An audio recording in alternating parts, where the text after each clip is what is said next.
might get out a minute or two early. That doesn't hurt anybody, I don't think. Welcome back, those of you who have been sick. And we've got a couple more out sick now. So it's like, I don't think they got it from here, because you guys that were not feeling well stayed home, and I appreciate that for the rest of us, not to get the same group that seems to be going around. But tonight we got a few more that are out that are sick as well, so I don't know. I haven't heard from everybody, but Callie and got some others that are out. So right now I want to, we've got a ton of stuff to cover. If you can get one of each of these handouts. And one of the handouts that you have is a one-sheet handout, the 10 Commandments of Ethical Leadership. And it's the kind of thing that maybe even could go on your refrigerator. It's not something that we're specifically teaching, but it's something that I like. I think it's a good set of criteria, so we're going to look at that as we start. Tonight we've got more handouts than usual, and my intention is that we'll get into those a little bit, but we are still talking about business structure. We are talking about business management as an introduction at this point in time to what we will be building, the people and talent development tasks that we have within the organization to recruit and retain skill sets, and recruit and retain talented people that can contribute to our organizations that we want to work with, that can be part of our team. Let's start with Jake in the back corner, and let's read 1 through 10, one at a time around the room. Jake? People are illogical, reasonable, and self-centered.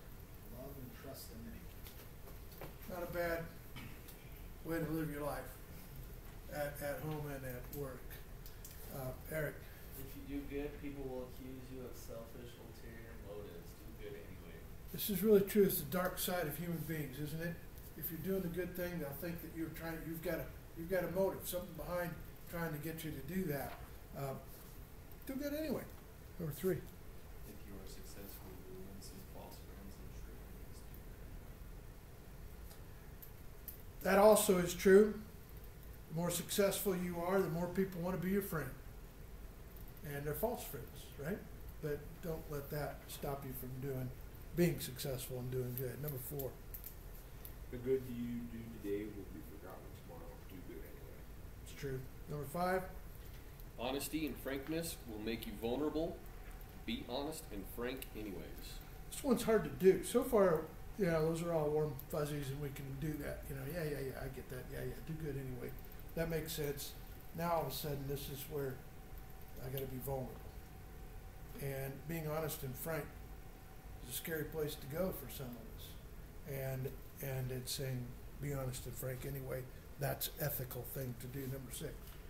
The biggest people with the biggest ideas can be shot down by the smallest people with the smallest ideas. Think big anyway.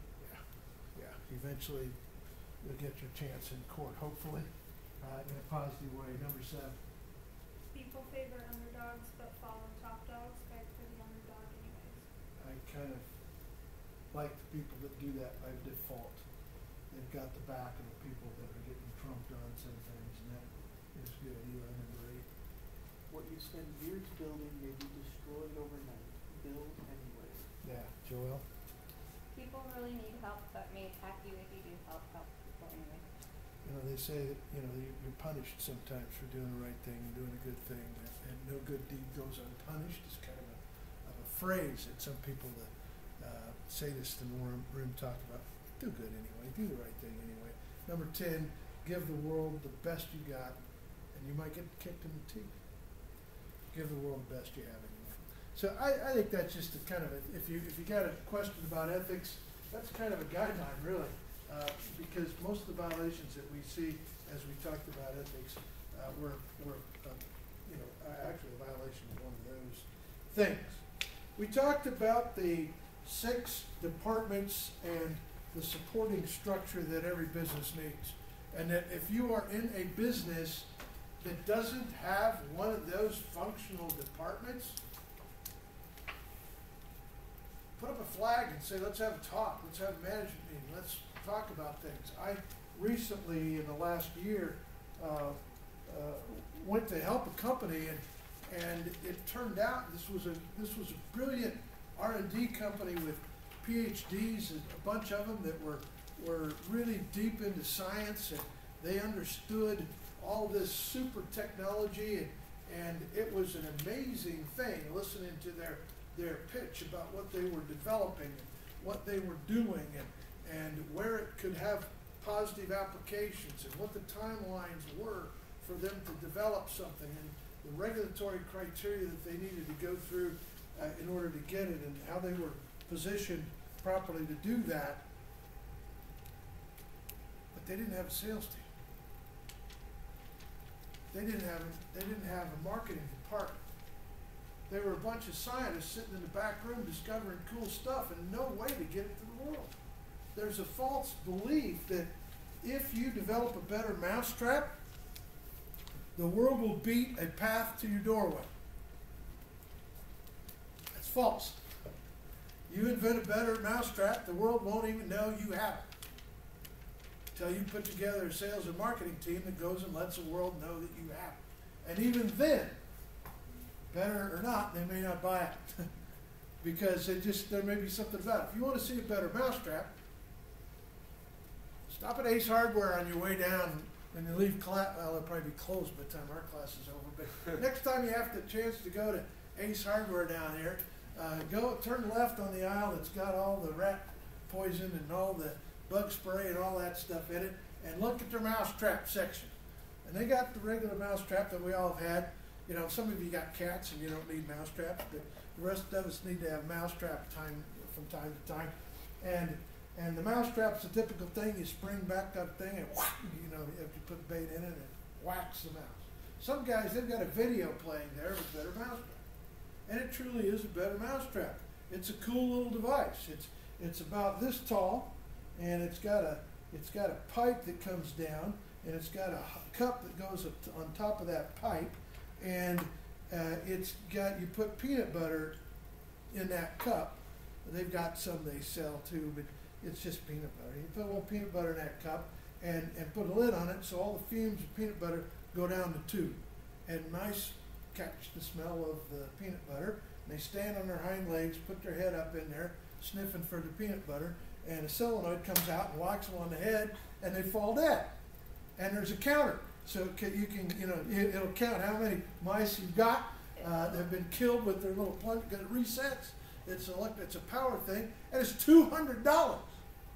But they got one down there, and a little video explaining how it works. Now that is either awesome to you or appalling. I don't know which way you catch on that one. But the point isn't about what that device is. It is a better mousetrap, but isn't worth $200. So there's a cost trade-off. You can buy a $2 one, which only works part of the time. I've had breeds of mice that can steal everything off of there, and they never get caught. I think they got one guy that stands on the thing, and they eat and they lets it go on top. I don't know how they do it, but they work together like on the cartoons, I think. But if you've got a business that's missing the marketing department, you will fail. Now, let me just qualify that for just a second.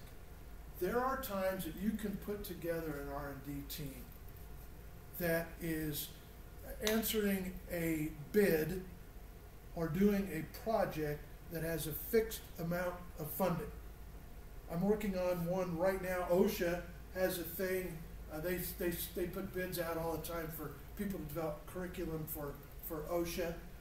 Somebody's got to teach how to be safe, because we don't do it naturally.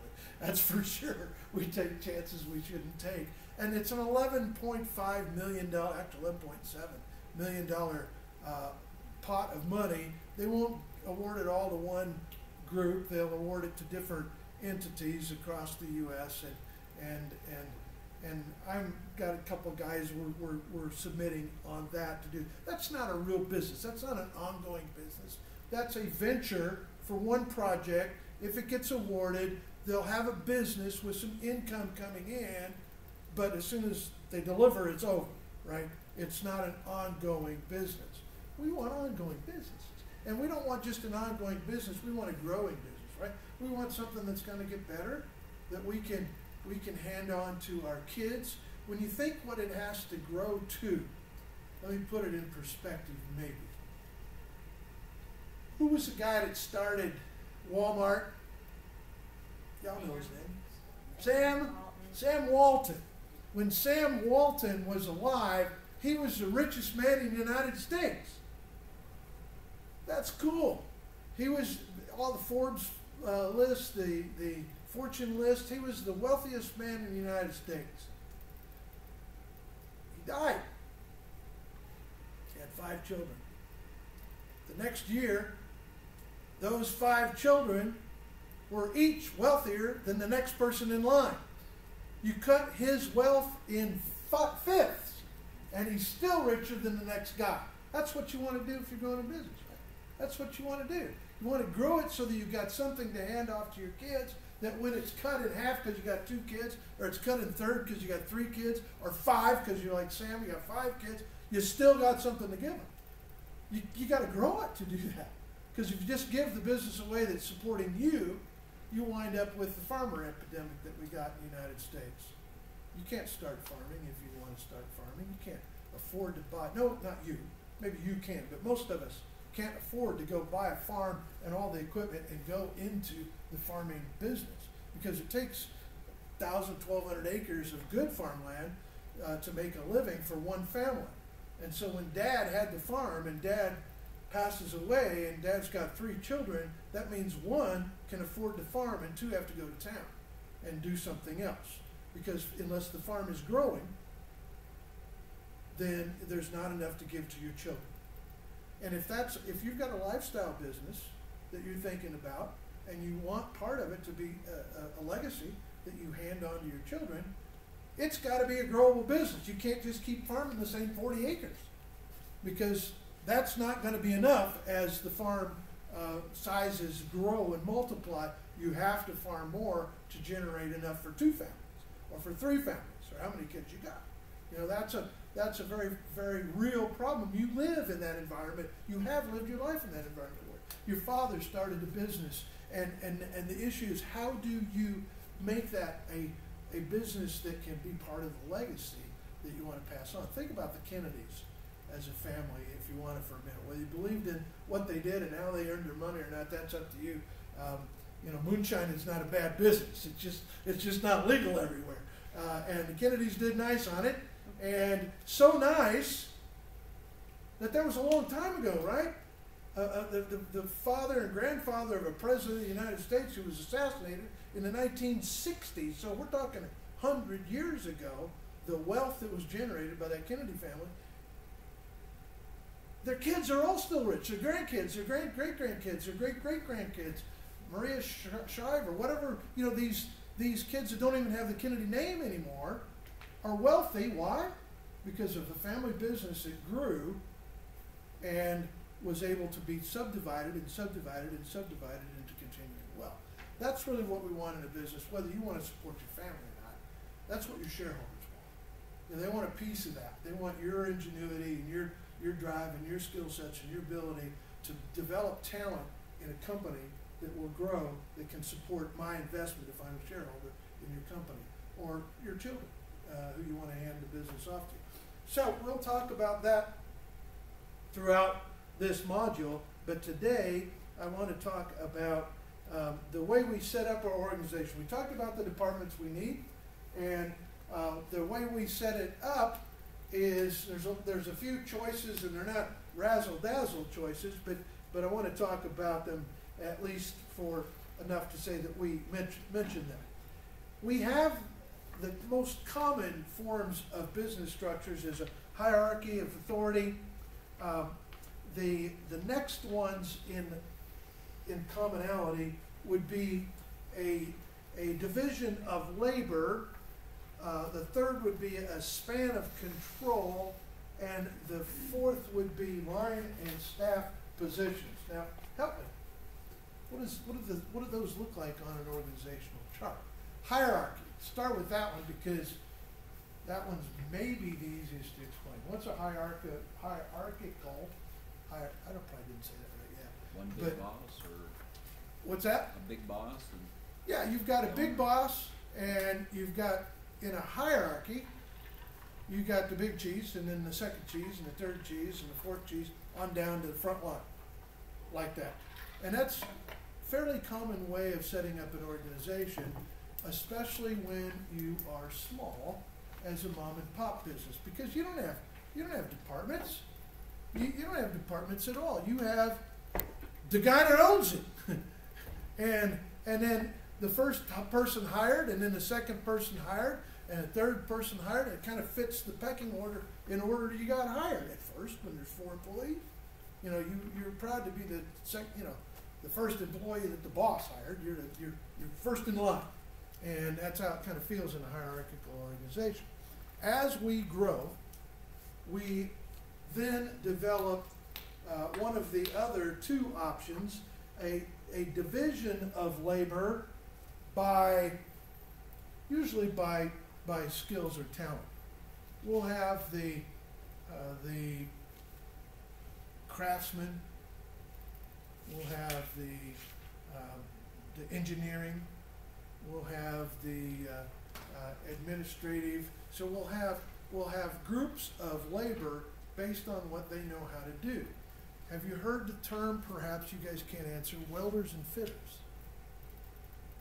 What's the difference between a welder and fitter? What's the difference between a welder and a fitter?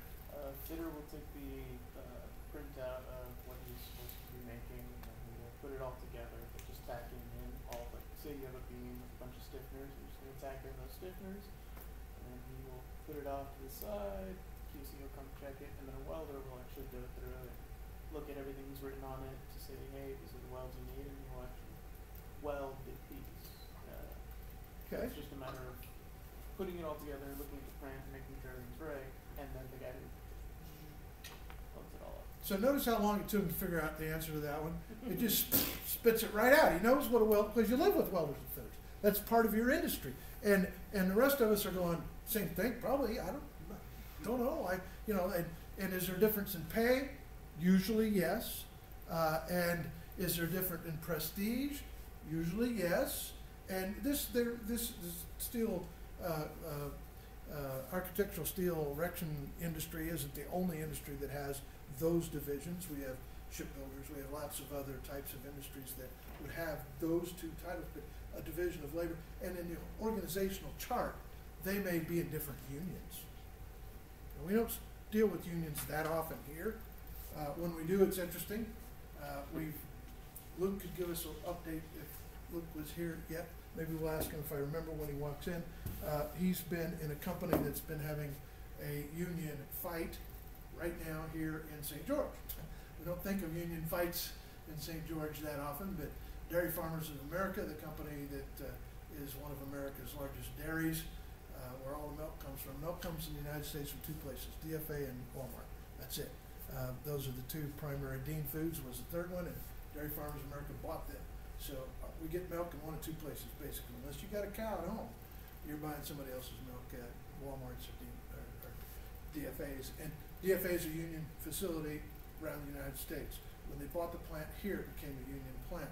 And the union has been having votes, and the plant has been having votes about whether they want to break the union contract and go without a union. And so that's gone both ways. I had lunch with the plant manager twice. Both times he was able to tell me everything up to the day of that lunch, and he can't tell me what's next. So I don't know where they stand right now, whether they're going to keep the union or have already voted to move the union out. But union environment causes a different org chart sometimes, because you've got to have everybody fitting in with the structure of the collective bargaining agreement that you're operating under.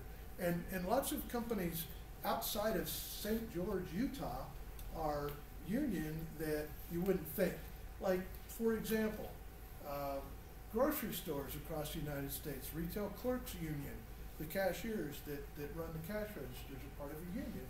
In a lot of Kroger stores across the United States, Kroger's owns Myers, and Myers owns Smith's, so our local companies here have at least a touch that they have to consciously say, we're going to put that as part of our organizational structure or we're not.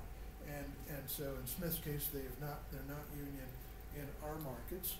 I don't know for sure that they're not in any markets. They may be. We've had I had a client in Cedar City. It was a crazy scenario with union. DCI was the name of the company. They still existed. It's not in Cedar City anymore. They moved to Southern California, but they manufactured stainless steel vats and drums and not drums. That's wrong. Tanks for breweries and dairy operations. And they picked Cedar City because it was closer to the breweries in LA, the microbreweries that are all going to buy these stainless steel tanks, and they're beautiful, and so it's closer to Southern California market. There they were operating out of St. Cloud, Minnesota, and Cedar City's on a railroad, and so you can ship big tanks on rail cars, kind of where they're too big to ship over the road on a semi truck, and so it was a perfect location. They had a lot of quality problems out of the Cedar City plant, and the accusation was that Utah welders don't know how to weld. And so we knew better than that, and so I got called in to try to figure out what was wrong, why they were having quality problems, and they were getting tanks to the customer, and the fittings were on the wrong side. You know, I mean, there were just bad things that were happening on their quality things, and you're going, how could this happen? And it turned out that the engineering department had stayed in St. Cloud, Minnesota, and St. Cloud was a union plant. And the workers in St. Cloud were convinced that DCI put the plant in Cedar City to break the union, so that eventually they were going to close the plant down in Minnesota and move all the operations to southern Utah. The company had no intentions of doing that. The owners are fly fishermen and northern Minnesota outdoorsmen, and they weren't going to ever move away from the mosquitoes, and so that wasn't what the company was really facing, but they feared it, and so what happened is the union people in Minnesota convinced the engineering people, many of whom were married. It's a small town, and St. Cloud is a small town in Minnesota, so there were many families and so forth, and so they gave bad drawings to Cedar City, Utah, with wrong drawings. Purposely gave them wrong drawings, so they made the wrong parts and shipped them to the customer, so that this plant would never look good over the plant. And say, can you believe that happened? So the company finally said, the first thing they said, well, that's false. That's not what we're trying to do. So here's what I want you to do. Steve gets a contract to go into a plant in Cedar City and make them unionize the plant. Don't do that. That I'll just say that was a difficult ride for a few minutes. The Cedar City fathers did not want to plant a union, especially a steelworking union in Cedar City.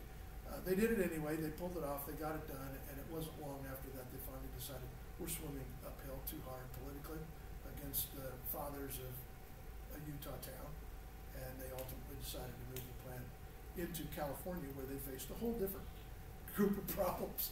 But one of them wasn't unionized. So the union may have a big dictating factor on our org chart. And if you haven't heard that, you'll remember this story someday when you're working with a group that's got a plant somewhere else and somewhere else. Viracon here in town also plants in union plants in Minnesota, union plant in Georgia that went non-union, and the plant here in St. George was half and half. Some of the employees were union and some were not union at Viracon when they were operating here. So if you haven't heard this conversation before, and by the way, in that case, they were on two totally different org charts. The union people had to report to union stewards. They couldn't report to normal supervisors, and they had to report to so the org chart was different for the union side than for the non-union side. Not unusual. So you're expecting it now. You've heard the conversation. Hopefully you don't have to deal with it firsthand. I personally should probably just state this up front, and I'll discuss it with the union member if it ever is needed and appropriate. Most of the unions that I see and that I've had to work with most of them have outlived their purpose. There was a time in America where the factory owners chewed up human lives and spit them out. And there was a huge need for the union to buck up and provide some massive resistance to abusing human beings. And we did that. I was at a steel mill one time in the off of Lake Michigan, and I'm up at the top of a coke plant, and a coke. It's not like cocaine plant. This is like they make coke. That's how you make steel, right? It's where you make charcoal out of coal, and then it burns hotter, so you can get a ladle to a higher temperature and make steel. That's one of the differentiators between iron and steel. And so all steel mills have a coke plant, or they buy coke from someone else. And this coke plant is a giant set of ovens, and by giant I mean would be taller than any building in St. George. Probably like a 30-story hotel in height, and then the railroad tracks go up onto the top of this building and run across, and the coal trains dump coal into the oven from the belly dumps on the rail cars as they go across the top of the oven. And so you have to go up there for maintenance and switch things and do stuff. You have to be on top of this coke plant. And over the years, that was where the most people died in that steel mill. The coke plant burns all the oxygen out of the air. When the trains go by, when the rails go by, there's a little alcove. If you're as fat as I am, you're sticking out. The train's going to clip you off. It's like there's nowhere to hide up there, and so guys got knocked off all the time and knocked down into the steel, into the furnace, into the just horrific environment. And the way we handled it was sent more people up there. Somebody, well, we got an opening, and the opening's because somebody died. And that's just not okay. And so unions stepped in and said, hey, you've got to make these more workable, livable, survivable circumstances. And we have remnants of that we're fighting all the time. U.S. MagCorp is a company you've seen when you drove west past the airport out of Salt Lake City towards Wendover or Bonneville or whatever you were doing out there on West I-80. As you pass Tooele and the Great Salt Lake on the right, the last plant out there is U.S. MagCorp, and that's the only plant where they make magnesium in the United States. It's our sole source of magnesium, and we use magnesium everywhere. All of our steel, it's an enhancement in metals and tools, all that. So all that comes from U.S. MagCorp if it's a U.S. based product. And U.S. MagCorp is a terrible place for people to work. They've got vats that are reactor vats where they're making salt out of the Salt Lake water, and they're pulling the ions and pulling the trace metals out of it. Magnesium is one of them, and so we're going through sets of processes with acids and salts and refining magnesium, and they pull it out in a reactor, which is basically DC reactor. And up on top of that, it's a very high temperature, and the workers have to be up there constantly scraping off a slag that forms on the top of these reactors. And they wear boots that are company-issued steel-toed boots, and the company is currently issuing a new set of boots every other day to the workers that work up there. It's destroying their boots that fast. And that's not a good place to work, right? That's somewhere where you need some human protection, and their way of handling it. How would you hire for a job like that? What are our choices? What do we do? How do we do that?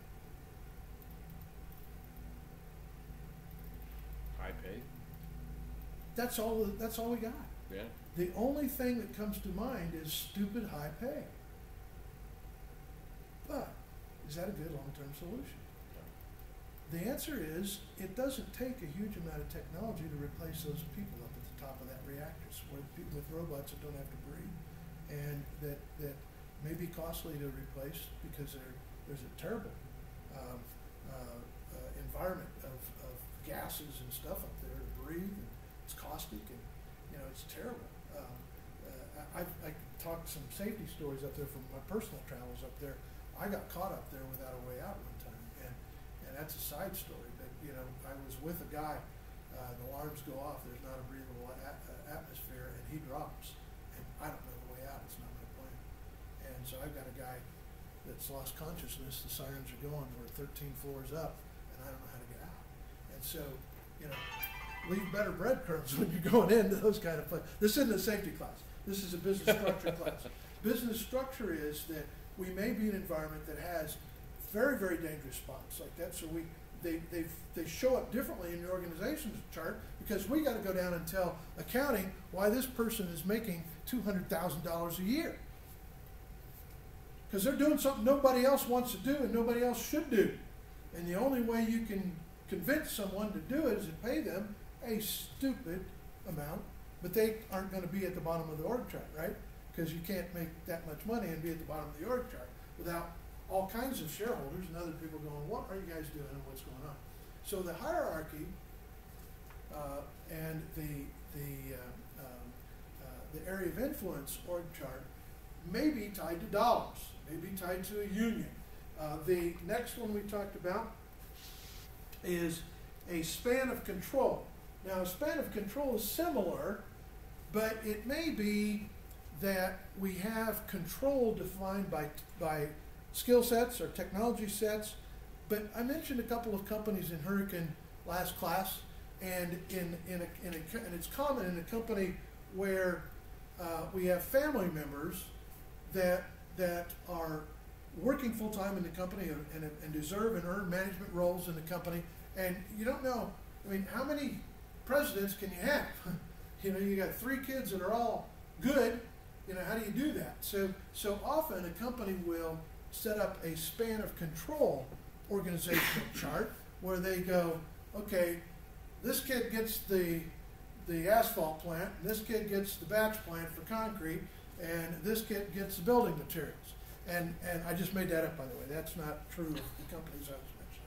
Exactly. But span of control is an area where we operate that the person on the org chart has responsibility for that area. It may be geographic, it may be a business unit, it may be a customer base. You know, you handle all of the, you know, at Home Depot we got management people that handle the big contract. You know, and that's a structure within the org chart of a Home Depot store, is they don't want, you know, the part-time worker that's working till 9 o'clock at night to be the interface with the main buyer for Salisbury Homes in this market, because Salisbury represents a potential of a lot of business if Home Depot could get it. Right now they don't have that, so it's an account that they strategically would be looking at with a span of control type of area in the org chart, if that makes sense, to have it structured that way. And so there was a concrete company in Mesquite. I can't remember the name of it right now. Probably Mesquite Concrete. I don't remember what the name of it was. Some years ago, I was working with both Sunrock and Western Rock under different projects, but they compete in the concrete business in this market, as you know. I actually was working with Clyde in Orem. Clyde Company is the parent company of Sunrock. But we were trying to develop, both companies were trying to develop concrete businesses in Mesquite. And, you know, Mesquite, it's not a huge market, but there's houses being built, driveways being poured, there's concrete being used in Mesquite, and they wanted a piece of it. Both of them wanted a piece of it. But there was a company in Mesquite that was selling concrete for $80 a yard. And I don't know if you know concrete prices, but it's never been $80 a yard as long as I can remember. It's never been that. It was about $100 a yard at the time we were having this conversation. And the charge was, go see how they're doing it, because we can't seem to compete with them at all. No matter what we do, we just can't get the business because we can't compete with their price. And how can concrete really be cheaper in Mesquite than it is in St. Joe? It's got, I mean, cement and gravel, right? Sand and water. I mean, and water's expensive in Mesquite. I know it's expensive here too.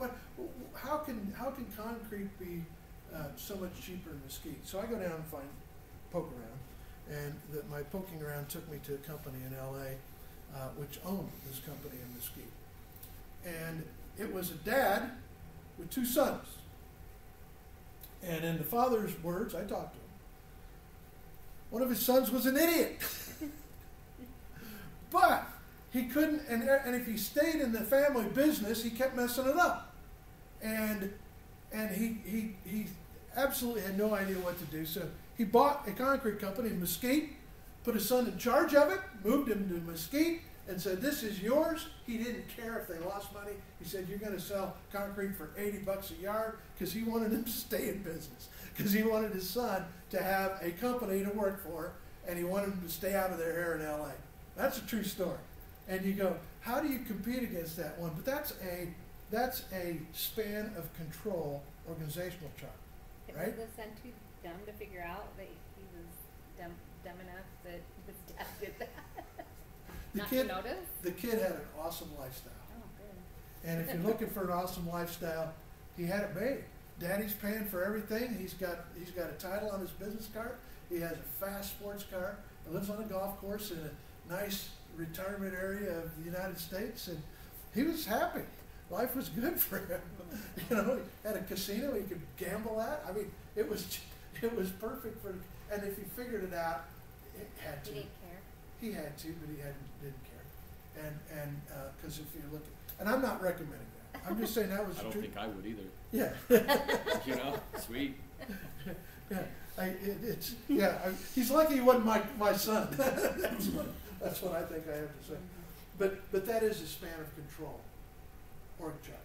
And when you see them, there's always a reason behind why the span of control is set the way it is. Technical expertise is the right way. If you've got a team of people that are all really good in physics, and you got a physics problem that your team is solving, that would be a good area. Or patents, or engineering, or product development. You know, those are good areas for span of control in the org chart. All right. That takes us through that part. We have flat line, we have all kinds of dotted line and solid line structures in an organizational chart. When you see a straight line organizational chart, that means from my name to the name above me, that means he's my boss or she's my boss, right? It's a straight line. What does a dotted line mean in an org chart? Have you seen an organizational chart with a dotted line? What does dotted line responsibility mean? Would that be situational? Could be, it means situational. Sometimes you report to this other part, or this other person has half a leash on you. You know, you submit to them for regulatory compliance or for OSHA or something like that. It could be a dotted line like that. We see more dotted lines in company organizational charts than we used to, and I have mixed emotions about them. I need to understand why they're there in order for me to support them, because the principle that comes to my mind always is, it's a Bible verse, and it's Abraham Lincoln quote, that a house divided cannot stand. And when I put somebody in a spot where they've divided, that they have to report to two people, whether it's solid line or dotted line or two dotted lines, whatever that is, it's going to be a very difficult job for them to win. And I'm putting an employee in a bad spot. And that's wrong. We really don't want to do that. We want it to be very easy and clear for an employee to be successful. And putting them in a dotted line structure, all that does is say, I don't have the wisdom to figure out which one you ought to obey. So I'm going to let you figure out, and then that's a got me. It's a gotcha. You're going to figure it out wrong, and I'm going to punish you for it.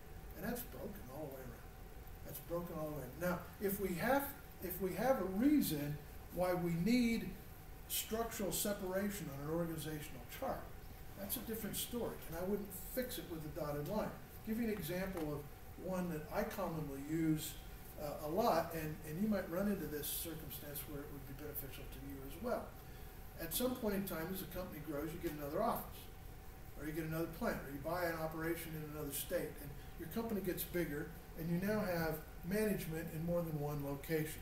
So let's take it to an extreme. I was CEO of a company, and I had a plant in Munich, Germany, and a plant in Beijing, China. Now those are two independent operations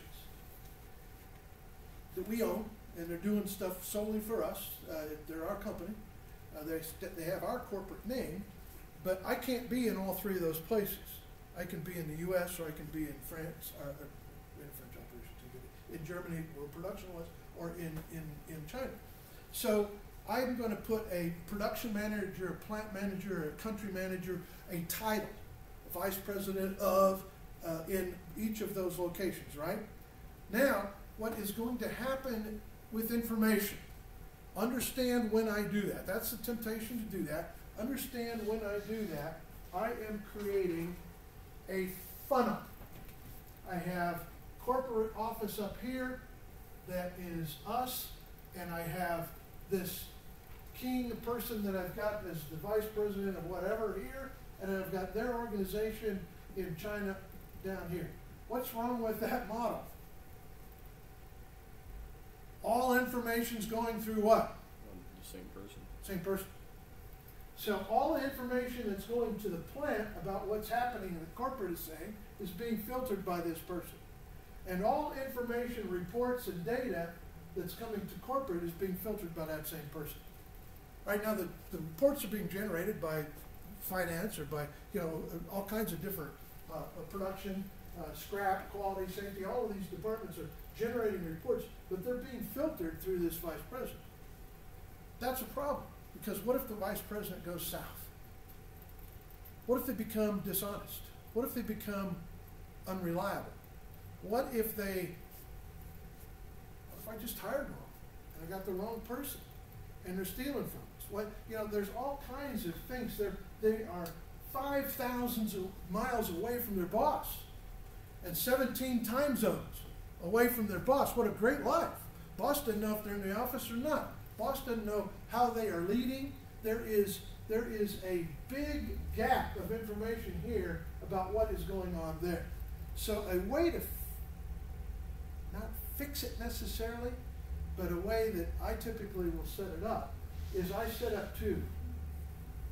I usually set accounting or finance up as a separate report that does not report to this person. This person reports to me, and there's a part of this organization that reports to them, and this person reports to me, and part reports. So anything that comes through that's false, they have to be in cahoots with each other to cover their lies. So if I'm getting numbers that say one thing from one person and a different thing from the other person, somebody's spending stuff. They aren't necessarily stealing, but they're spending stuff. And so we got a chance to know. So by having two direct chain of command reporting structures within that organization, these two people need to be nice to each other, or one of them will rat the other one out to me. Right now, I don't want people to rat people out. I don't like that. But I like the fact that if I'm not hearing the same story from two people, I need to go there and see what's going on. And so that's a good way, whether it's a Subway shop in Cedar City, and I got one here and I got one in Mesquite. It'd be nice to have some other way of collecting information. And when it's close like that, I can go see them all, and I'm not going to get bad filtered information. But one's in Salt Lake and one's here, it's a little farther, a little harder. One's in LA and one's here, it's even further, and one's in New York and here, it's even further. It gets harder and harder. Out of country, it's a whole different game. You really need information sources on your org. So your org chart looks different. You've got the CEO up here, and then directly under the CEO, you've got two that are for China, and you've got two, in our case, it was for Europe, and so the org chart looks weird because of that, but there's a reason behind it, and so in many organizations, we'll run into something unique like that, and we'll want to reflect it in the organizational chart as the company grows. All right.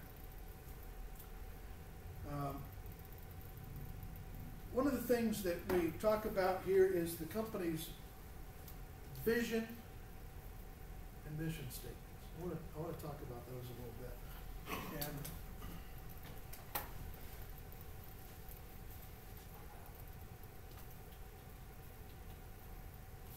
because we started out class with a vision mission statement from 96 different companies, and we didn't really talk about what they are, and do you need one, and should you have one. And what I want us to do is have a little bit of discussion about that, whether you do need one or whether you should have one or not. What is a vision statement in your point of view? It's an idea of what you want the company to be. It's a dream, right? It's the idea of what you want the company to be. It's your vision, and is it what the company is? It's where they want to go. It's where they want to go. And so that's a little bit of a important distinction there. The vision is this dream out here. And that's a vision statement often, and it could be pretty short. In fact, the ones that aren't short I don't like. I like the ones that are short. So there was a company here in town that was owned by John Clemens. I don't know if any of you remember John Clemens. John has lived in St. George for many years. Still living, but he doesn't live here. John owned, at one time when I was talking, he owned 16 businesses in St. George. He was one of the founders of InfoWest, which is where our paths originally crossed. LearnKey was a company that was in St. George. They still have an office in the old theater building on Main Street by the jeweler there. But they're off. The corporation is in Florida, and they bought the old meat packing plant on Sunset and Dixie Downs. If any of you go back long enough to remember when there was a meat packing plant there, it's now a Walgreens store, and they sold LearnKey property there for Walgreens to build that store there. But the building that was there before was LearnKey's building, and LearnKey, their business started. John worked for BYU in their video production department, and WordPerfect was in Provo, and some of you don't know what WordPerfect even is. Microsoft Word blew them out of the water. They owned the word processing business prior to Microsoft killing them with Word, and then that other company, Apple, came at them as well. But WordPerfect was selling their software, and you didn't know for sure quite how to operate because WordPerfect had a graphical user interfaces weren't what they are today. Windows was like Windows 3.1 or something. It was a long time ago. And you needed keystroke combinations to do the tricks that WordPerfect was capable of doing. And we still have key combinations in our word processors, right? You know, Control-I gives you italic letters. You know, we've learned those, but when back in the day, there were a lot of them and everybody didn't know them. And so you could read the manual and get them all. And John was talking to them one day and said, hey, how about if we make a video and all those shortcuts and we put a coupon in every software package that you sell. Somebody can buy the video for cheap, we'll give you a cut on the video, and everybody will be happy. And they said, sure, that's fine. And so they made a video, they put it in every WordPerfect software, and they exploded. The corporation got very big as WordPerfect got very big, and LearnKey came down here and they started doing training for all kinds of software applications and all kinds of things. And they still do as a company, still are training using video or other types of automated training systems now. But we were talking to them about their vision. And John goes, I don't really have a vision, I just got lucky. And he did. He just got lucky. They made a movie and they put it in, and everybody wanted one, and they bought it. And so he goes, I didn't really have a vision to get there, but we need a vision now. And they start talking about a vision, and everybody in the company started having conversations about what is it that we want to do. And their vision statement evolved. They finally decided, instead of a full page, their vision was going to be train the planet. You know, that's a perfect vision statement for that company. That says tons in 3 words. If I owned a company that we were trying to come up with a vision statement, that's exactly the kind I'd want to come up with.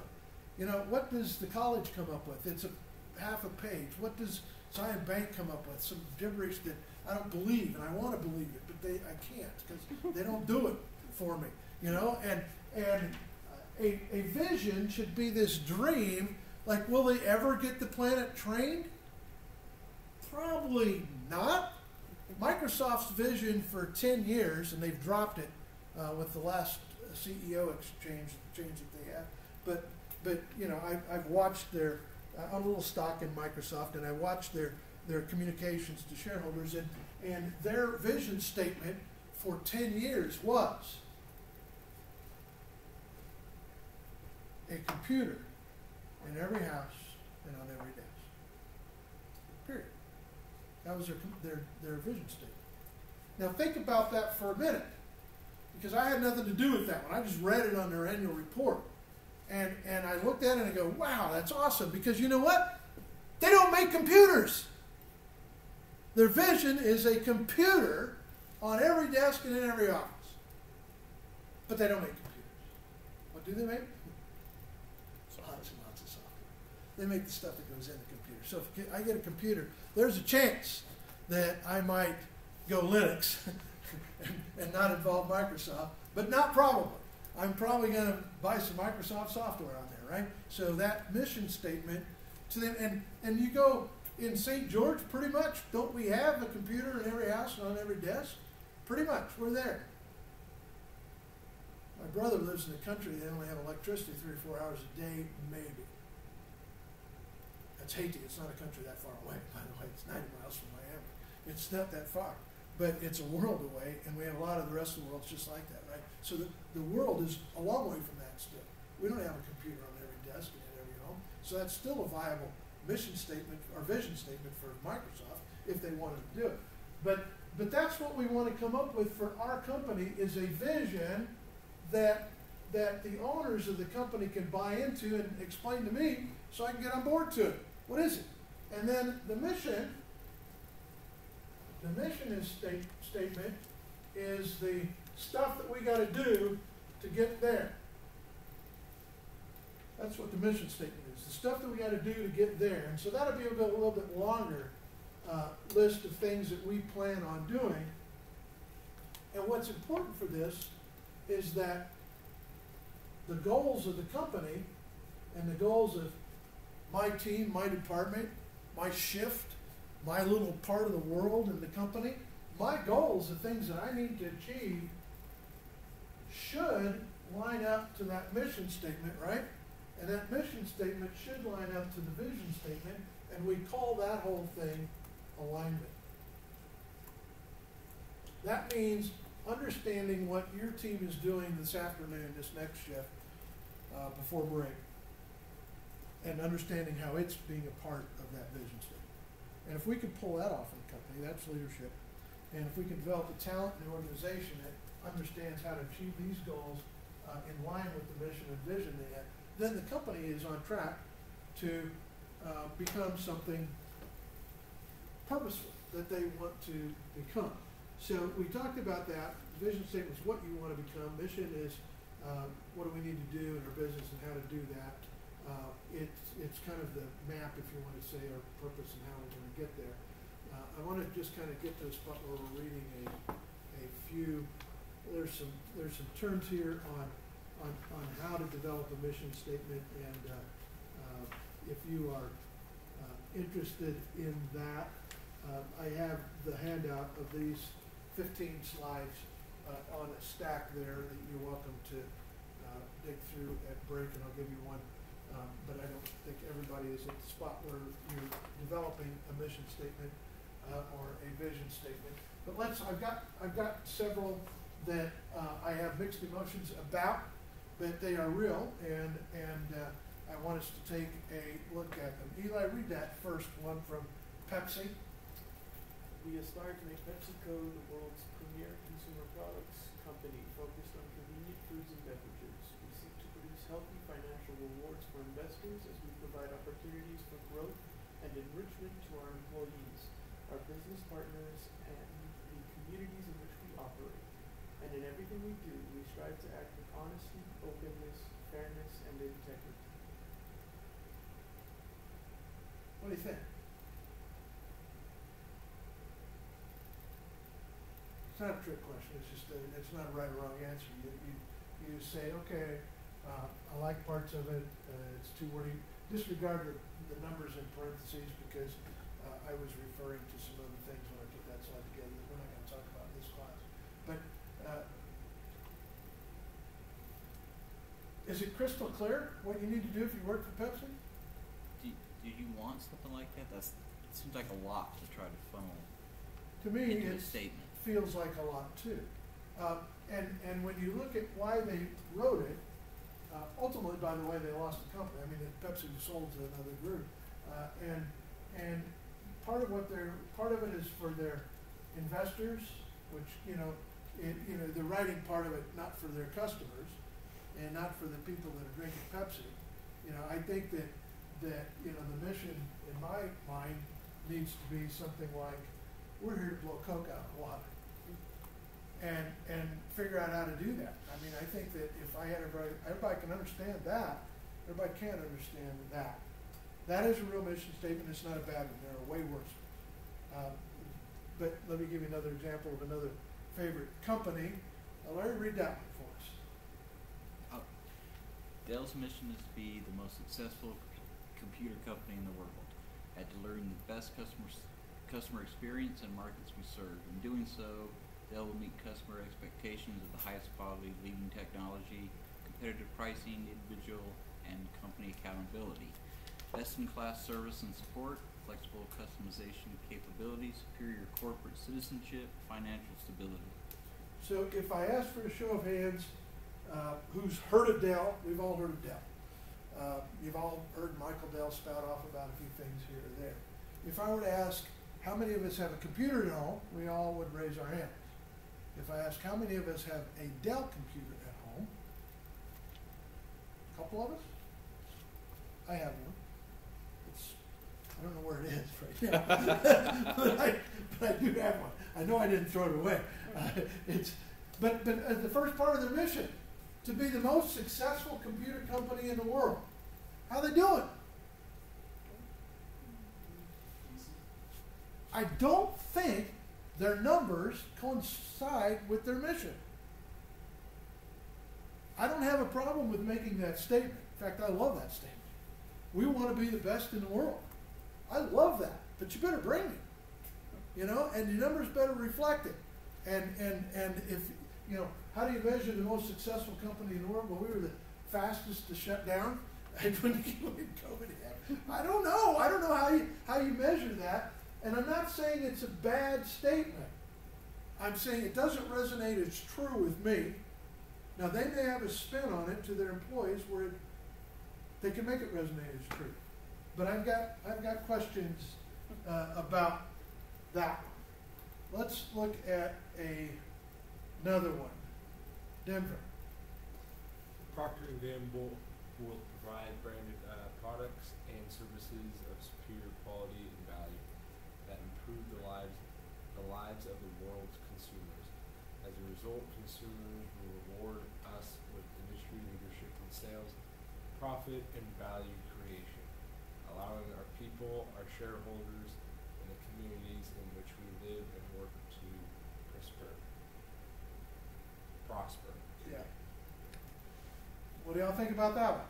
Procter & Gamble. You know who Procter & Gamble is?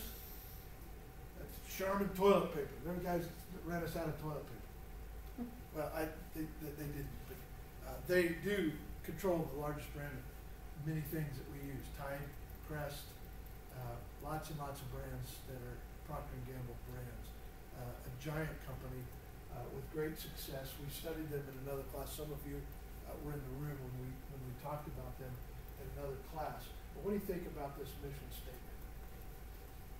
Larry, can you provide the same screen you did on the first one? Yeah, I think you've combined a few of that. Just provide the superior quality products rather than all the other stuff that just keeps kind of running on. Yeah. You know what their true mission statement is? They've said this in their annual reports as well. They intend to be number 1 or number 2 in a product category, or they'll sell it. Now I'm going, why don't you put that in your mission statement? Why don't you just say that? we're going to be number one or number two, or it's not going to be our brand. If it's got our name on it, we are the number one or number two in that category. If it's toilet paper, if it's Pampers, if it's, I said that out loud. I'm not sure that that's a brand. That may be Kimberly Clark. I may have those two wrong. But anyway, one of the kids' diaper brands is Procter & Gamble's, and it's the number one or number two, or they don't have it. They put it up for sale. So if somebody else starts bombing them on toothpaste, guess what they're going to do with Crest? They're going to sell it. They don't want to hold it. And I like that as a shareholder. If I were an employee, I would love that. Want you to know that everything we do in this company is the best, or we sell it. You know, I think that's a strong mission statement that everybody can understand in the company, and that's what the mission statement ought to be. One more. Joelle. At L'Oreal, we believe that lasting business success is built upon ethical standards which guide growth and a genuine sense of responsibility to our employees, our consumers, our environment, and to the communities in which we operate. It doesn't even tell what they do. Well, I was just going to ask you, what does L'Oreal do? Yeah. Beauty L'Oreal products. owns a few aisles in Walmart, Yeah. and they own a few more in Walgreens, and that's their, common stuff. They've got high-end brands too. We try to make you feel the prettiest you can feel. How about something like that? And we want to do it, we don't want to hurt the rabbits and, whatever ethical thing that they do for testing of their cosmetics, that maybe needs to be reflected in their mission because they want to do it humanely, or they want you to believe they do it humanely, or something like that. I don't know exactly how that goes. But their true mission has to do with not beauty, but how you feel about yourself.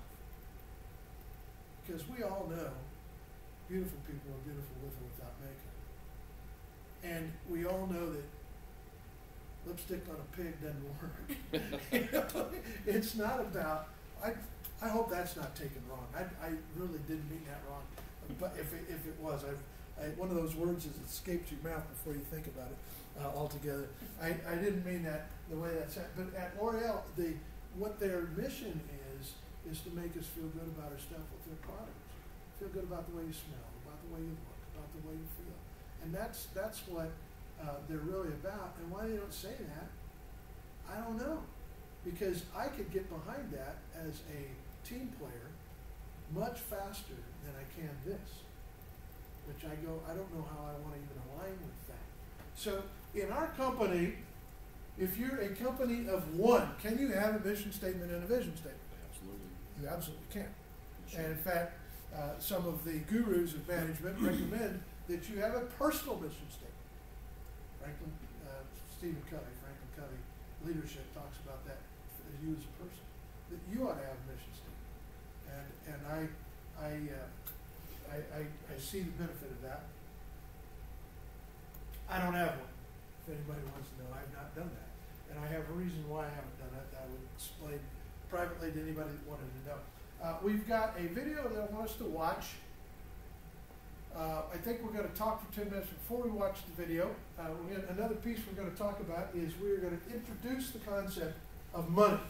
We're going to have to talk about forecasting and budgeting, and that fits strongly in HR, fits strongly in manufacturing management, and it's a strong component of all businesses. And so we're going to talk about that a little bit.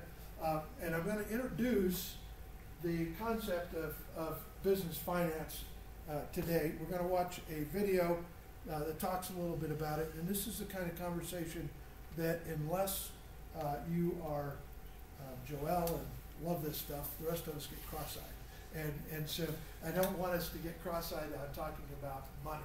But I do want to talk about a few things. There are three kinds of financial statements that a company produces that we need to know about from the management perspective, and that tell us a lot about the corporation. They don't tell us everything because you can lie.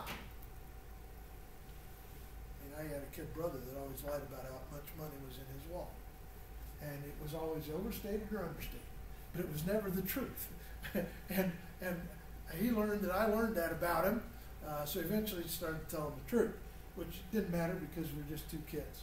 But in a company, it matters. And some companies overstate what's real, and some companies understate what's real. And some owners of companies go to prison and go to jail for that overstatement or understatement. It is not a matter of super importance if you own the company and the only people you're lying to is your family. And then, you know, that's a family matter. You gotta work that out. But you're not gonna go to prison for lying to your family. You will go to prison for lying to the IRS. And the IRS will look at your financial statements, and they need to be reported properly. There is a system of rules in the United States for some companies. It's called GAAP. GAAP, Generally Accepted Accounting Practices, which is an understatement. It's the rule. It's the law for SEC public companies. They must be GAAP compliant. Private companies, it's a choice. It depends on what and where you're raising your money from, whether you have to go by GAAP rules. And there's some debate about that. You know, if you use QuickBooks, a lot of small companies do use QuickBooks. A lot of QuickBooks inventory management systems are not GAAP compliant. And so therefore, as your company gets bigger and you've got investors that need you to be GAAP compliant in your financial statements, what that means is that they can trust your numbers. They can look at numbers and they know you've met a certain set of criteria in reporting your numbers. And when we say reporting your numbers, there's two major ways we can report our numbers. And it's called a basis. And we can report our numbers on a cash basis, or we can report our numbers on an accrual basis. All businesses have to make that choice at some point in time. A one-person company or a multi-billion-dollar corporation, they have to make that choice of which accounting basis are they using, cash or accrual. The two are not the same. A cash basis means that I report on exactly how much money is in my wallet. And if I walk out at break time and I sell something, I now have come back from break, I have more money in my wallet. If I go out on break and I sell something but I don't get paid for it yet, I can't report that sale because I'm on a cash basis. I only report that sale when I get paid for it. On an accrual basis, we accrue commitments to buy. So if somebody tells me that they're going to sell me their house and we sign a deal and we have an agreement to buy the house, that's a sale. And a real estate broker will report that as a sale. But it hasn't happened yet. It's just a promise to sell. And so a brokerage firm that's working on an accrual basis can report that as a sale and they hope it closes. If it doesn't, if it falls apart before closing, which real estate transactions often do, they have to reverse the sale. It's not a sale anymore because they accrued it as if it was, but it didn't actually happen, so now they have to reverse it back out. What am I missing about accrual versus cash from your point of view?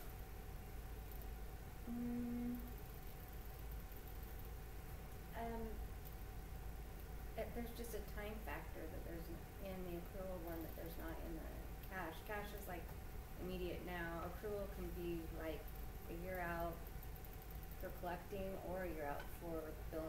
So I don't know. Yeah, well, there's a lot of rules about what's okay and what's not okay. Give me an example on those rules. Let's say we were Andrews Transportation here in town. We're a trucking company. We are going to go pick up freight at Walmart Distribution, and we're going to go take it to a Walmart store under a contract with Walmart. When do I report the sale? When do I charge and put an invoice together and charge Walmart? Delivery? Until you think about it, you know, the driver shows up at Walmart Distribution and their truck is empty. Have goods changed hands yet? They've got a promisor there to pick up the freight. So can we bill Walmart for hauling that freight yet? We would all say no because they haven't even put the freight on the truck yet. But now we put the freight on the truck, the driver pulls off of Walmart property. The freight is in transit. Can we now send an invoice to Walmart for hauling their freight? Or do we have to wait till we get to the store, and we're now at the store, can we now send them an invoice? Or do we have to wait till we're unloaded at the store?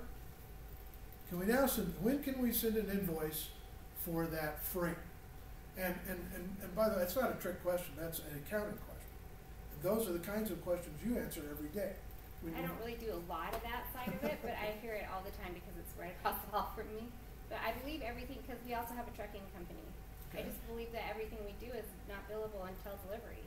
But, I mean, then we also have jobs that have progress billings that are, you know, in, as we progress, and it's done in phases. So there's a lot of different ways to do it. But we even do different, I think, things within our own company. But So you've got these rules and they're in place, and one day Walmart boss says, guys, we're tight on cash. Can't believe it, but payroll is coming right up and we're tight on cash. What can we push? So I got a driver that's at Walmart distribution getting loaded right now. Let's invoice for that. Just this once. Right? Can you see how a company can start down the slippery slide? And if you're aware of this is part of the ethics claims we were talking about earlier. It's a temptation that all companies have, and you have to look to see, are you okay or not okay on that? Are you breaking a law, or are you breaking a contract, or is it just kind of gray area? If it's gray area, go for it. Nobody's going to throw you in jail on a gray area. But if it's not a gray area, if it's specifically spoken in, and with Walmart, it's in the contract. Trust me, they've had that done to them before. That's in the contract if you're carrying freight for Walmart. But if you're carrying just your freight internally, you're delivering to a customer. So you built this, and you're going to charge them to deliver it. So at what point in time can you, with good conscience, invoice that customer? And I'm not going to go into your ethics on that. That's a business decision that needs to be talked about and understood. But it's up in the air, right? It's a question that needs to be answered, and the team needs to understand how it works. Because this is a good way, this is why sales guys, sales commissions are accrued in most big companies. The sale is accrued and the commission gets paid when? Well, that's company policy.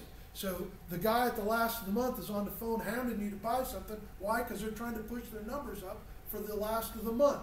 Because if they can get a commitment, it's a sale, they get paid their commission. Even though it's not going to transpire until next month, they just want to get it booked now to get it accrued. So they can get their commission and go on. And that's how they earn their living. It's not a foul. It's just, it can be a foul because companies will push that to next month, or they'll take things early that aren't really legal until next month. And so this is a gray area, this is a legal area that companies push things around. We need to know what the rules are for the type of business we're in and the kind of transactions we're doing. Regardless of what those are, let's go back and talk about the three types of financial statements. We have an income statement, we have a balance sheet, and we have a statement of cash flow. So we have an income statement,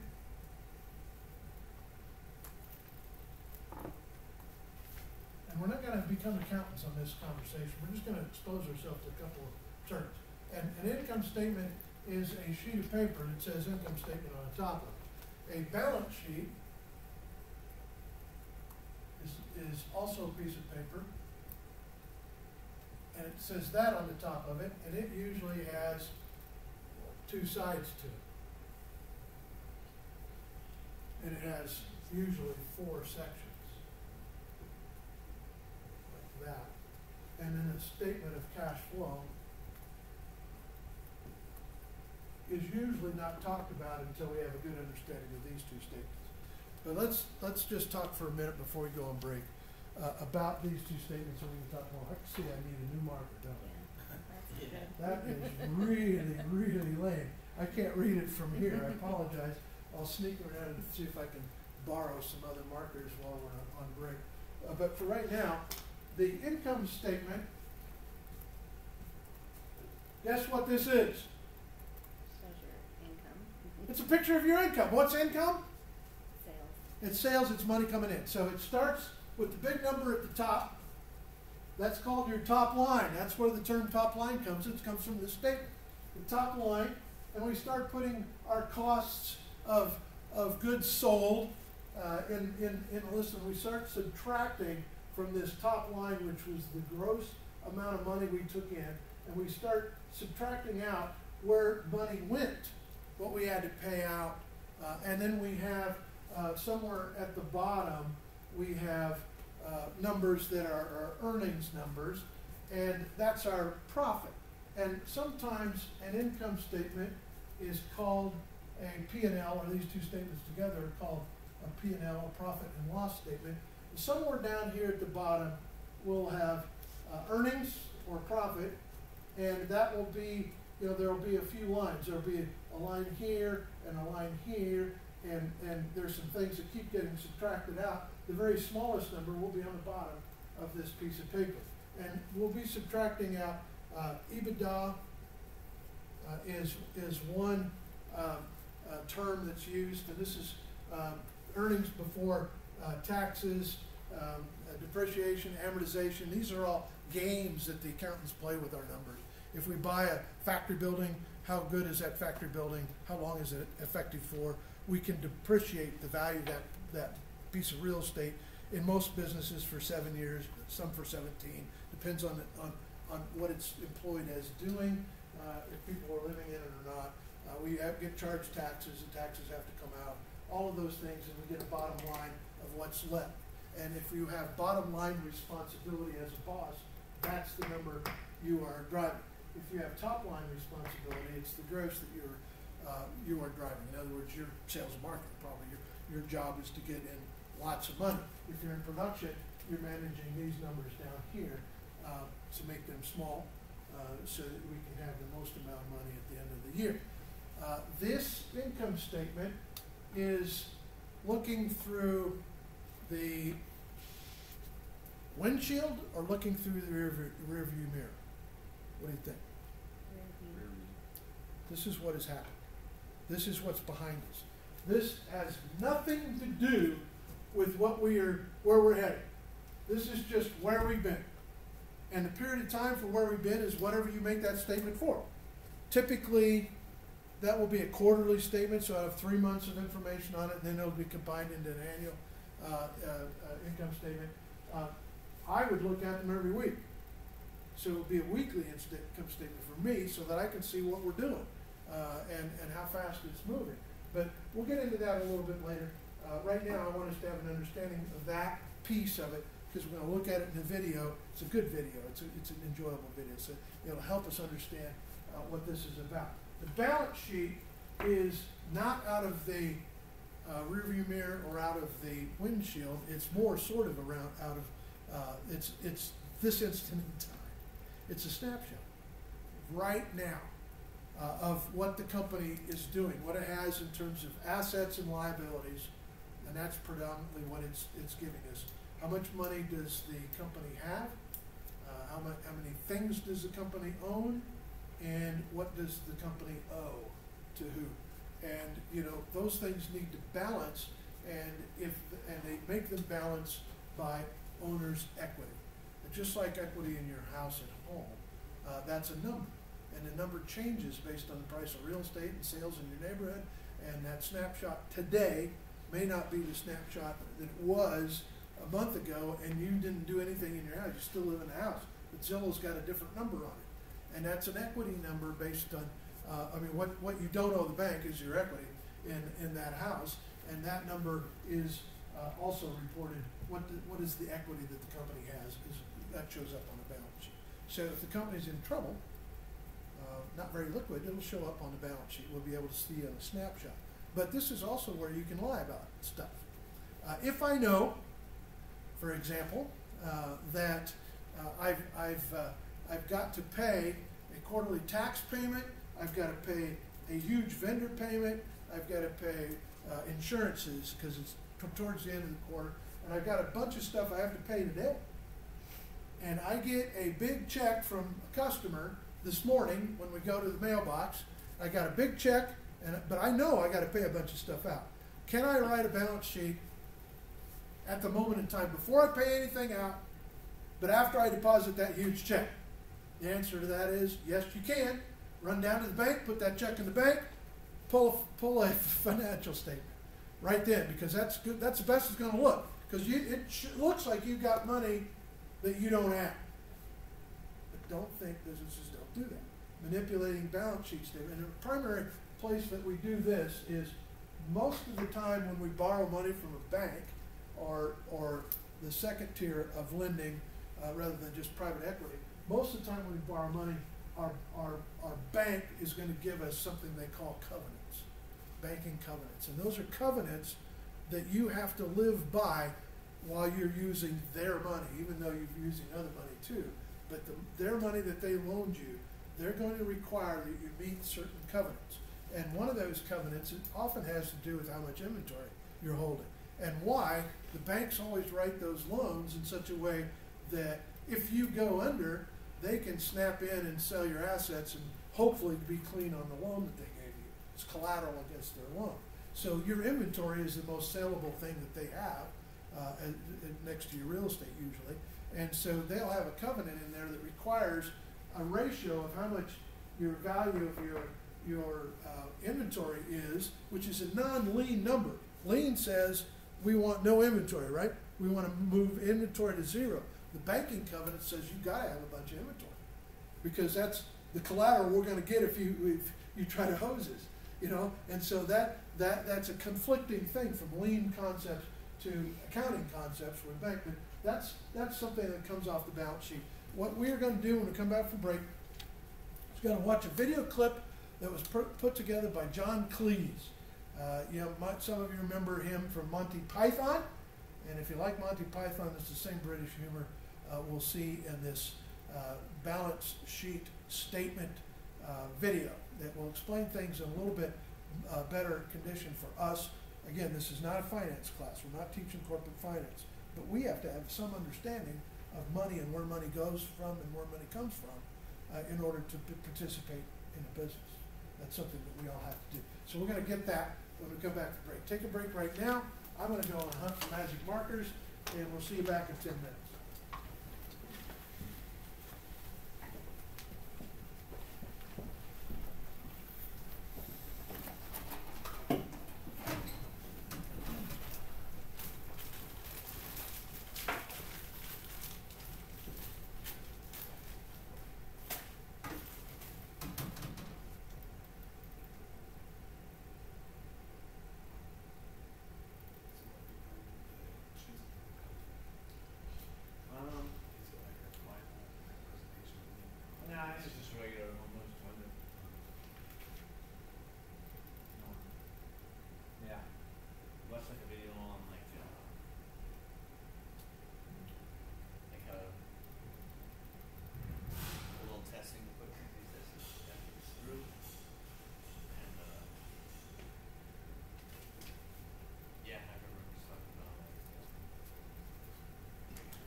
What's that? So, or that mission statement again. Did you see it? Yeah, that's just a quick thing, you know what I mean?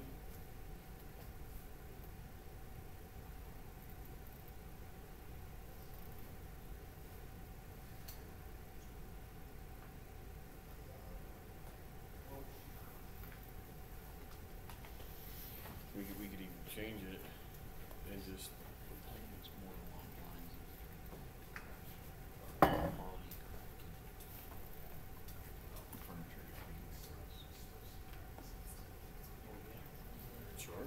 I mean, it says the same thing, right? Yeah. The pretty words. Reading. Quality college. Well, no, it's only there once.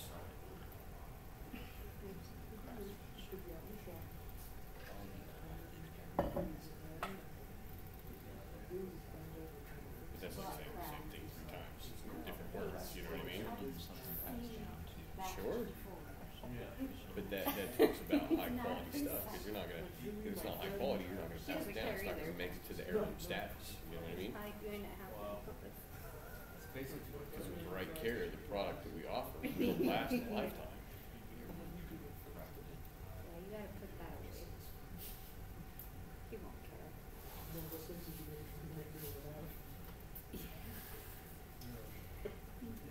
They would never get me to shut that down though. That would be signature and laugh at it. Well, I think we could just go, Laughs at whatever.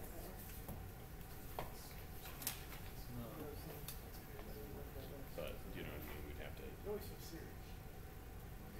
Because he's too dumb to have a sense of humor. doesn't feel like enough.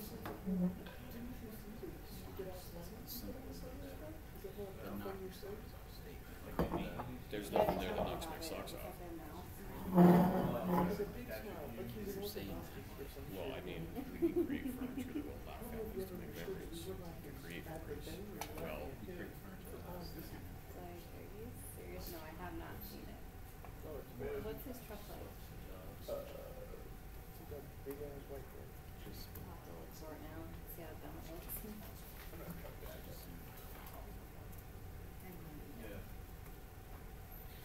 let's bounce it off him, see what he says. I'm sure I wouldn't be impressed at all. What's that? Why not? I mean, we trust his, Yeah, I think he's psychic. you think he's psychic? All right, we're gonna go ahead and return to video. I have a video up that we are going to play off of Vimeo, but let me explain why. I have a copy of this video that I bought. It's on it. It's on I got no way of playing it in this college.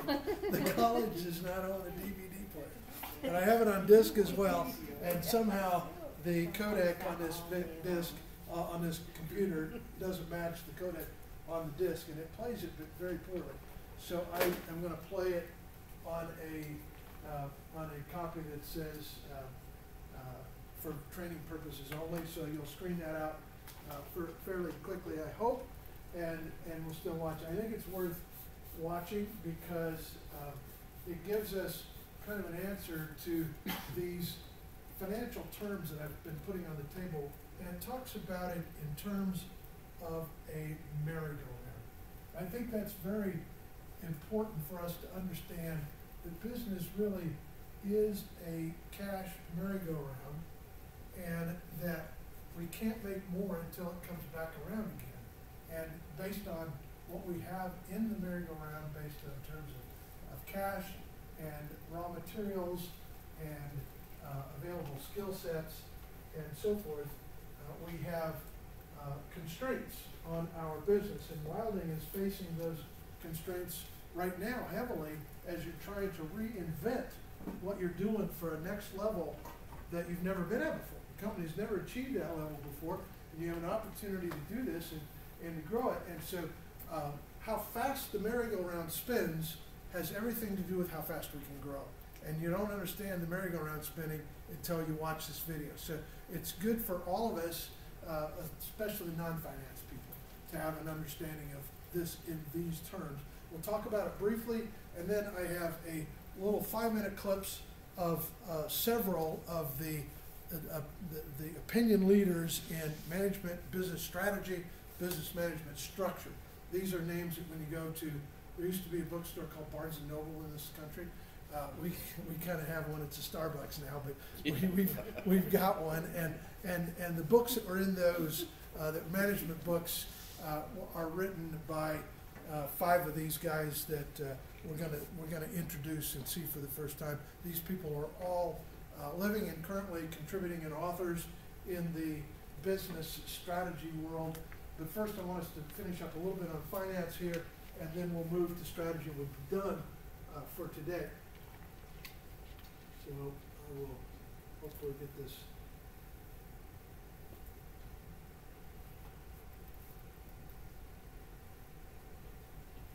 Is Julian Carruth. I am Deputy Long-Range Planning Executive of Universal International. We have companies all over the world. We turn over 700,000 million pounds a year. Or is it 700 million pounds? Or dollars?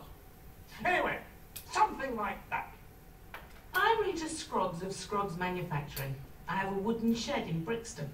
Last year I turned over £301,427.53. I work on the 51st floor of Universal House, and I am widely respected throughout the corporation.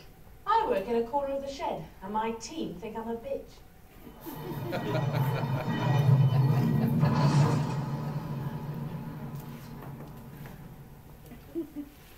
I am a highly sophisticated manager. I know all about TQM, Theory X and Theory Y, hygiene factors, management matrices, and of course, the hierarchy of needs. The only thing I do not understand is finance. I am a highly unsophisticated manager. I don't know what the hell he was talking about, but I watch the figures like a hawk. My colleagues are highly sophisticated managers too.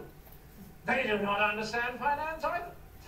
All of us feel slightly uneasy about admitting it, so we have a gentleman's agreement not to refer to it. We leave the financial arrangements to the accounting people, just as we leave the catering arrangements to the canteen people. We believe in trusting people. I don't trust anybody. But then fortunately, I'm not a gentleman. I cut my own sandwiches and I do my own accounts. I would lose face if I admitted to anyone in the corporation that I do not understand finance, since I am constantly approving financial statements, draft accounts, and balance sheets. If I didn't understand finance, I would not lose face, but I would lose all my money. I have come to this person for help because she is so basic and unspoiled that she will use short, simple words that I can understand, and not the obscure mumbo-jumbo that accountants try to frighten you with. Because I am so basic and unspoiled, I'm very flattered by his attention. But just what is it he doesn't understand? Well, I understand a great deal about management, but pitifully little about how business actually works. Right. Later on, I'll tell him about working capital, P&L accounts, and cash flow forecasts. But we'll start by looking at a balance sheet. It is the window which reveals the business. It is not the window which reveals the business. It is the blind drawn by accountants to keep us managers in the dark. Then for the time being, we'll forget about the balance sheet. We'll just talk about money. In business, money only does 2 things. It comes in and it goes out. There are 2 basic things you have to know. Where did it come in from and where did it go out to? All right? Yes, I understand that. Good. So, let's begin with where it comes from. Say you're starting a business. There's only 2 places you can get money from. The first is by risking your own and perhaps getting some other people to share the risk with you.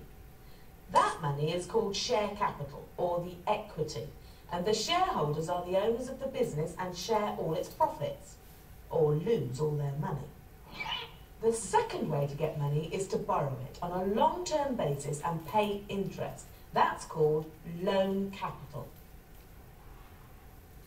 Light is beginning to dawn. There are only two places money can come from: share capital and loan capital. The owner's money and the money that they borrow from somebody else. You've got it. Now that you've raised the money, where are you going to put it? I am going to put it into the business. I see. And what part of the business? Into the part of the business that you tell me to. Right. Well, just as there are only two places money can come in from, there are only two places money can go out to. First, you can put it into things you need to keep. Buildings, machinery, cars, furniture.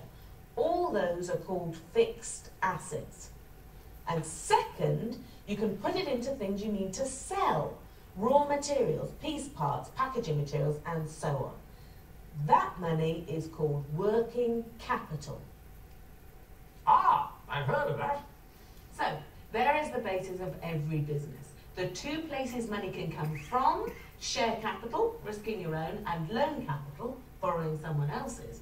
And the two places it can go to: fixed assets, things you need to keep, and working capital, things you need to sell. I now know, which I knew all along but did not know that I knew, that a business is based on cash and that you start by saying where you got it and what you did with it. I now understand how a business works. He does not understand how a business works because he does not understand working capital. I can't imagine why she thinks I do not understand working capital. Then let us ask him 3 questions. Does the rent of the factory come out of working capital? Mm-hmm.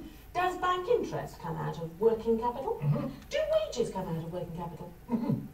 Well, I can now understand why she thinks I do not understand working capital. Do you want a lot of money in working capital or a little? All capital is good, so I want a lot. Mm-hmm. You want as little money as possible tied up in working capital. I've changed my mind.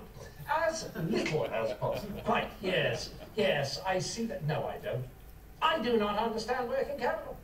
Not at all. Right. Look at this. All businesses are the same. You put money in and you get money out. Sometimes you get less money out than you put in. Then you go bust. Sometimes you get more money out. Then you're in business. Is that clear? Yes. I'm not stupid, you know. Oh, good. Now we know about the fixed assets, the things you need to keep. They're obvious, but they can't make money on their own. To make money, you need working capital.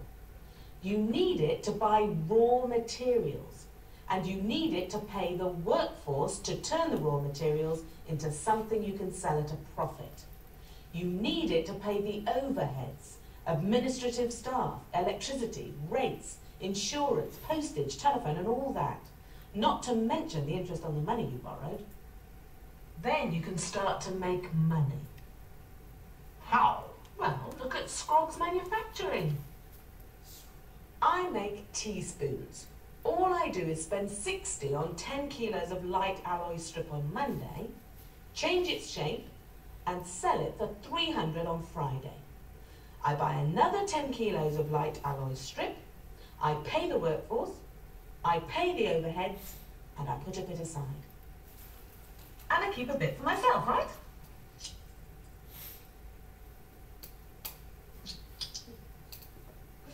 No, I'm not happy. Why not? It's so simple, I am getting suspicious. Well, let's look a bit closer. Take that light alloy strip I buy on Monday for 60. On Tuesday, I pay Harry 20 for stamping it into blanks. Now I've got 80 invested in stamped blanks. On Wednesday, I pay Sharon 20 to press the blanks into spoons. Now I've got 100 invested in pressed spoons. On Thursday, I pay Bill 20 to pack the spoons and send them to the collection bay. Now I've got 120 invested in packed spoons. On Friday, I pay all the bills for the week's overheads. They come to 100. So now I've got 220 invested in a crate of teaspoons. That's 220 tied up in working capital. And on Friday afternoon, the customer collects the spoons and pays 300 for them. So I've recovered my investment of 220 in working capital and made 80 profit. I see. It's really a sort of cash merry-go-round. Well, look, you put in cash and get raw material. You put in more cash to get it stamped, pressed, and packed. You put in more cash to pay the overheads. Then you sell it and get your working capital back and a bit over. Then you start again.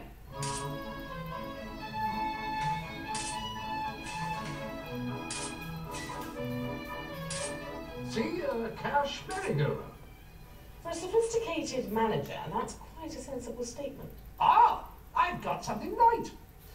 I now understand working capital, sort of. I see that working capital is all the money tied up in things that you hope one day to sell to customers. What I cannot see is how she can live on 80 a week. I cannot live on 80 a week. I've got something else right. I do not have to live on 80 a week. Ah, she has a private income. I do not have a private income. What has not struck him is that I have a 5-day week. I do not buy light alloy strip on Mondays only. I buy it every day. So, every day Harry stamps out 10 kilos of blanks. Every day Sharon presses 10 kilos of spoons. Every day Bill packs the spoons and takes them to the collection bay.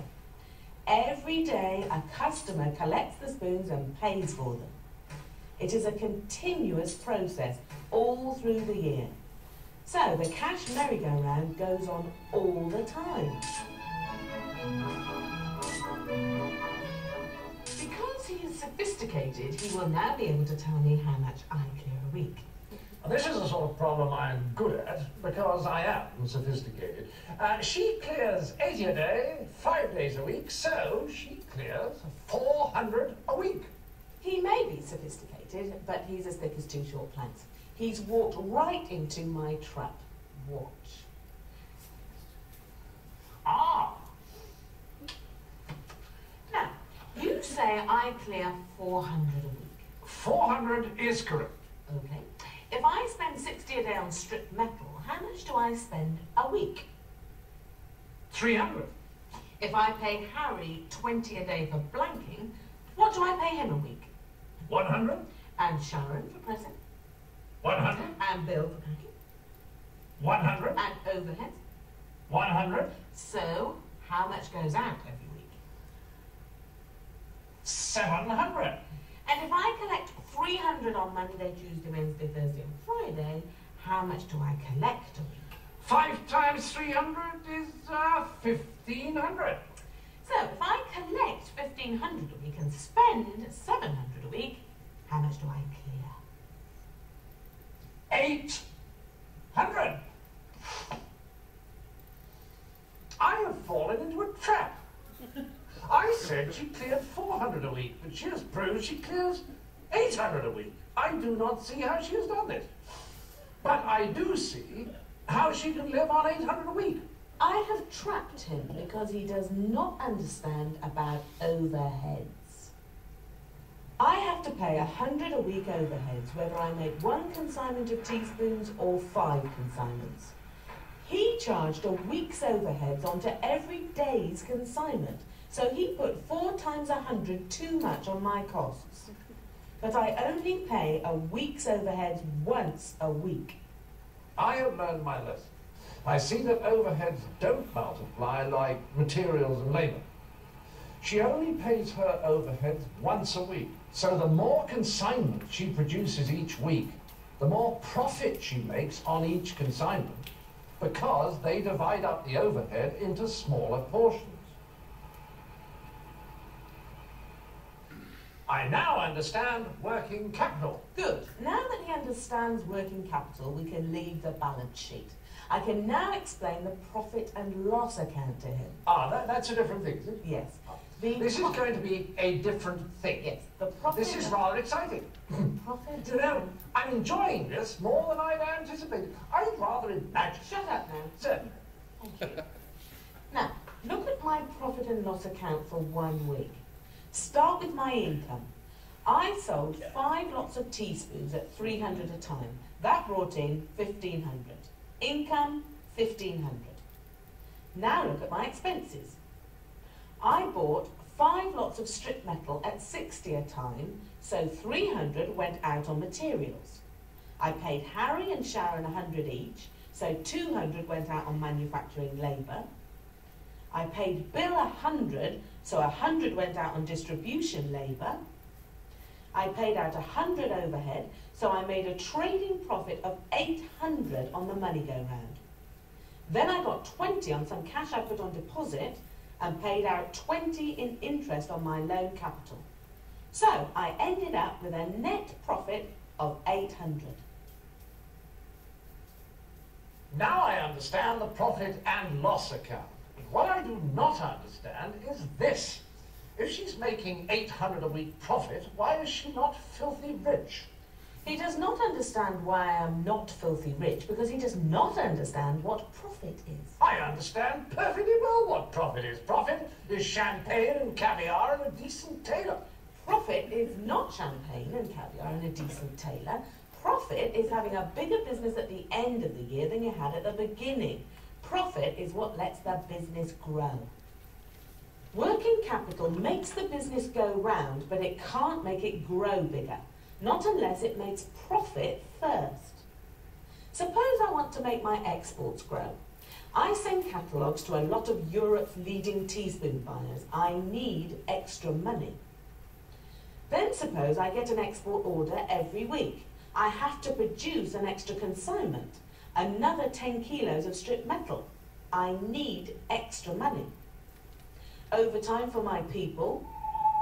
I need extra money. Then I'll want a packing machine to help Bill cope with the extra volume. Extra money. There's no doubt about the best place to get extra money. Use the extra that came out of the working capital merry-go-round last year. And that extra is profit. Now, the first thing that happens to profit is the taxman takes his slice of corporation tax. Right? Then I and my fellow shareholders decide how much of what is left we want to put back into the business for next year's development and growth. She's been very good to you. Yes, okay. And the remainder, if any, we share out as dividends. You, that one's for you, that one's for you. Thank you. Or me.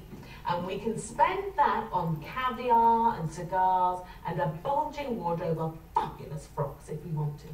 Ah! I'd never thought of it like that. Wait a moment.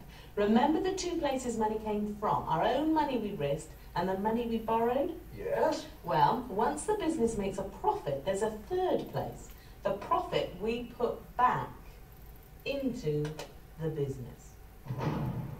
It's called reserves. Ah, yes.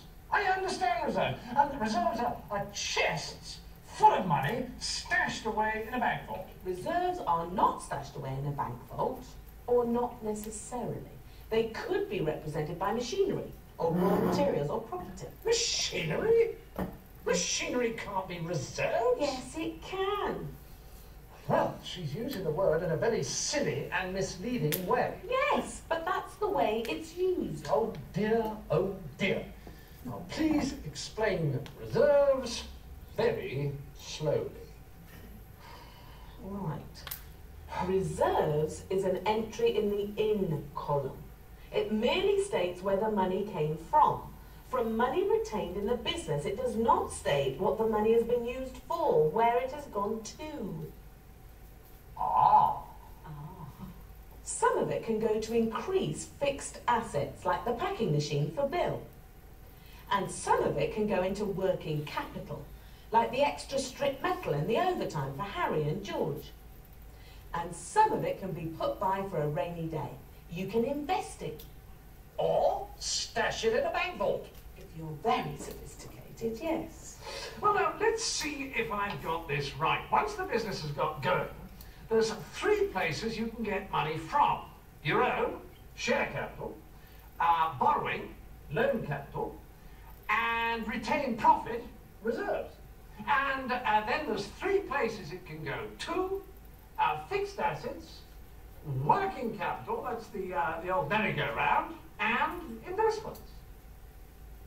He's got it. By George, I think he's got it.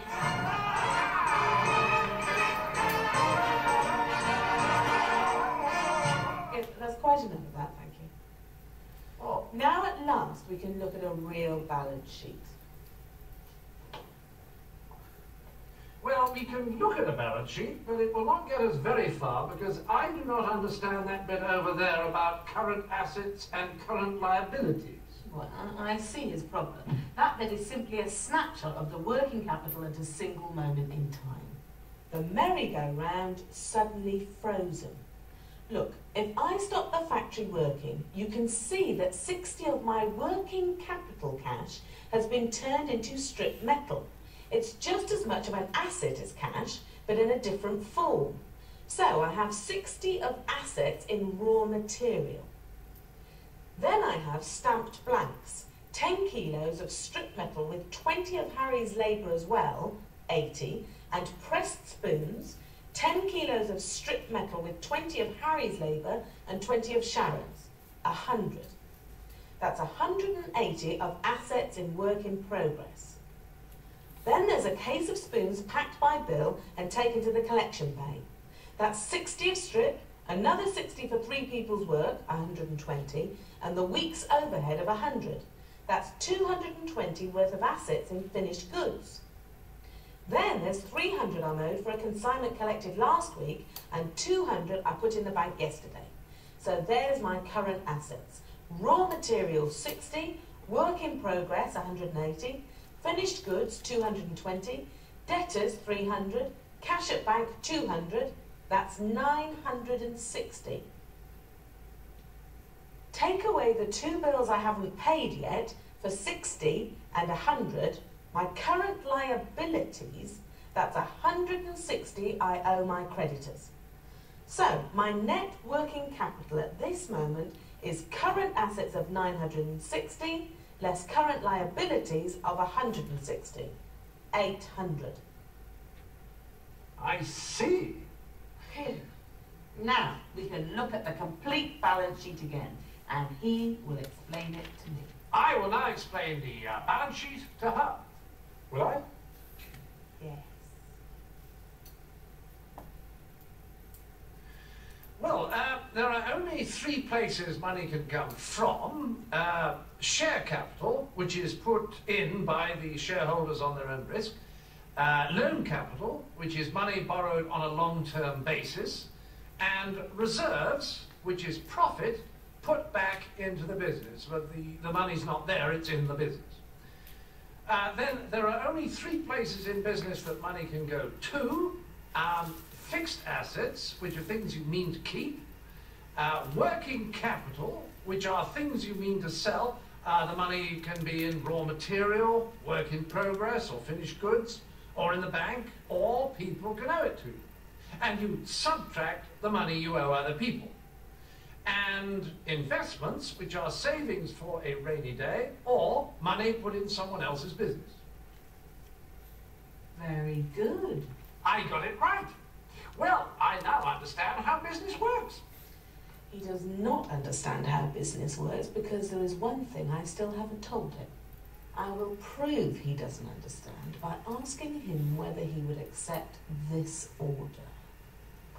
Ah, now this order is from Superior Snackaterias Limited. They want 5 shipments of teaspoons a week for 8 weeks from the 1st of April. Instead of the normal 300 per shipment, they will pay 400 to compensate for taking up the entire production capacity of the 8 weeks. Well, as a sophisticated manager, I can work this out.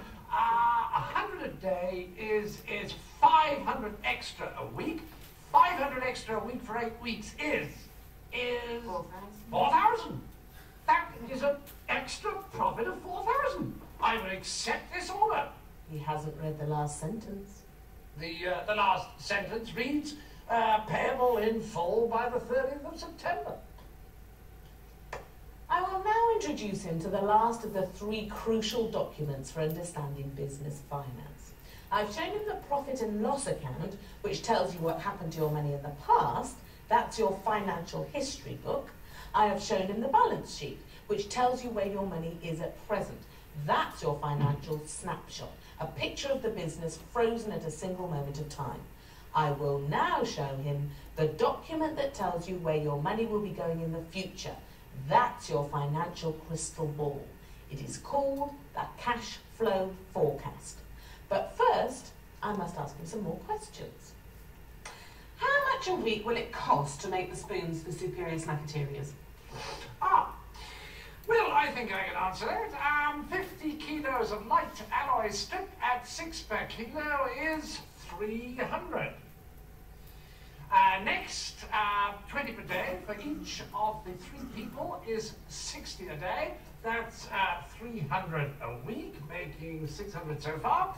And 100 overhead makes 700. It will cost 700. And how much will come in each week? 400 a shipment each day for 5 days is 2,000 a week. But when will that 2,000 actually arrive? Payable in full by September the 30th. It will arrive in 6 months' time. So how do we pay the people, pay the bills, and buy the new lot of strip metal? We have some money in the bank. Yes, we have 2,000 in the bank. Fine, we'll use that. Very sophisticated. So, let us look at the cash flow forecast. We start week 1 with 2,000. How much comes in that week? Nothing. How much goes out?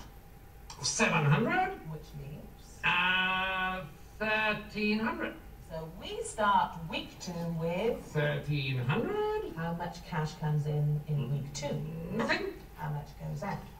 700. Which leaves? 600. So we start week 3 with 600. 600. How much cash comes in week 3? Nothing. How much goes out? 700. Which leaves?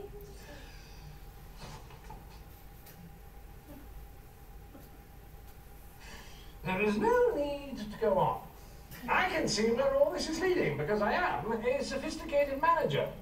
All this is leading to a cash deficit after 8 weeks of 3,600, which means bankruptcy as the consequence of accepting a profitable order. I have changed my mind about accepting that order. My advice is that we should not accept it. Perhaps we should not accept it. Perhaps we should negotiate weekly payments. Perhaps we should borrow some more working capital from the bank. But whatever we do, we start from a cash flow forecast. There's no perhaps about that. I now understand business finance. Do I? Yes. Yes, I do. Apparently, it's all about money. Money goes into investments, savings for a rainy day.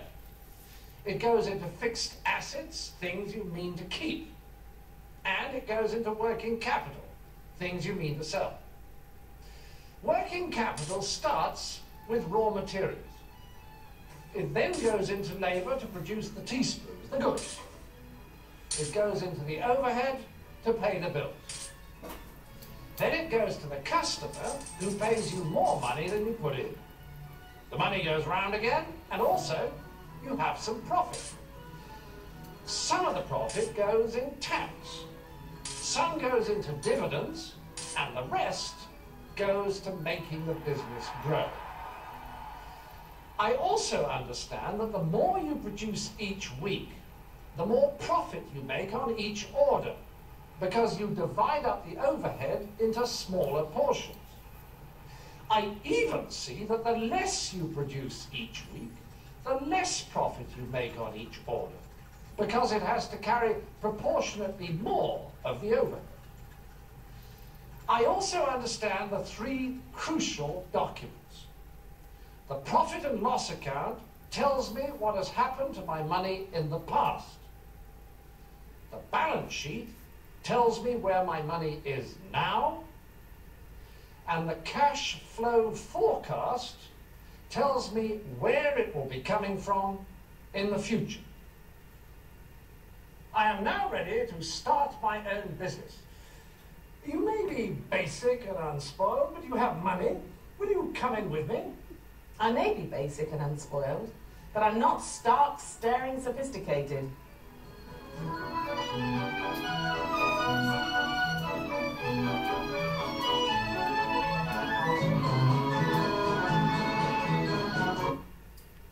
Okay, that is as good an introduction to finance as I've ever seen anywhere. It's a little funny, but it's accurate. And this is exactly what Wilding is learning to do right now, is spin the merry-go-round faster. That's what you're doing. You've got the backlog there. The faster you spin the merry-go-round, the better you will grow. And that's pretty simple to understand. Really hard to do, but it's simple to understand. And so if any of you want to show that to any of your teams, I'll give you the Vimeo address that it's on, or I can loan you a copy of this if you've got a VCR. Still, stop by the DI and get one. We're going to end up with short little video clips. I have 5 or 6 of them, depending on how time goes, of some famous people talking to us about some critical things that are referenced in our textbook on talent development. And we're going to look at a couple of issues. Eli and I have been talking about how do you stimulate change in an organization. We've been talking about that, and we're going to talk about it for a long time, but about change. And we're going to start the conversation with from a couple of people that have some thoughts. One of them that has written quite a bit on 8 principles of change. One that talks about Kurt Lewin that talks about a freeze phase that we have to do.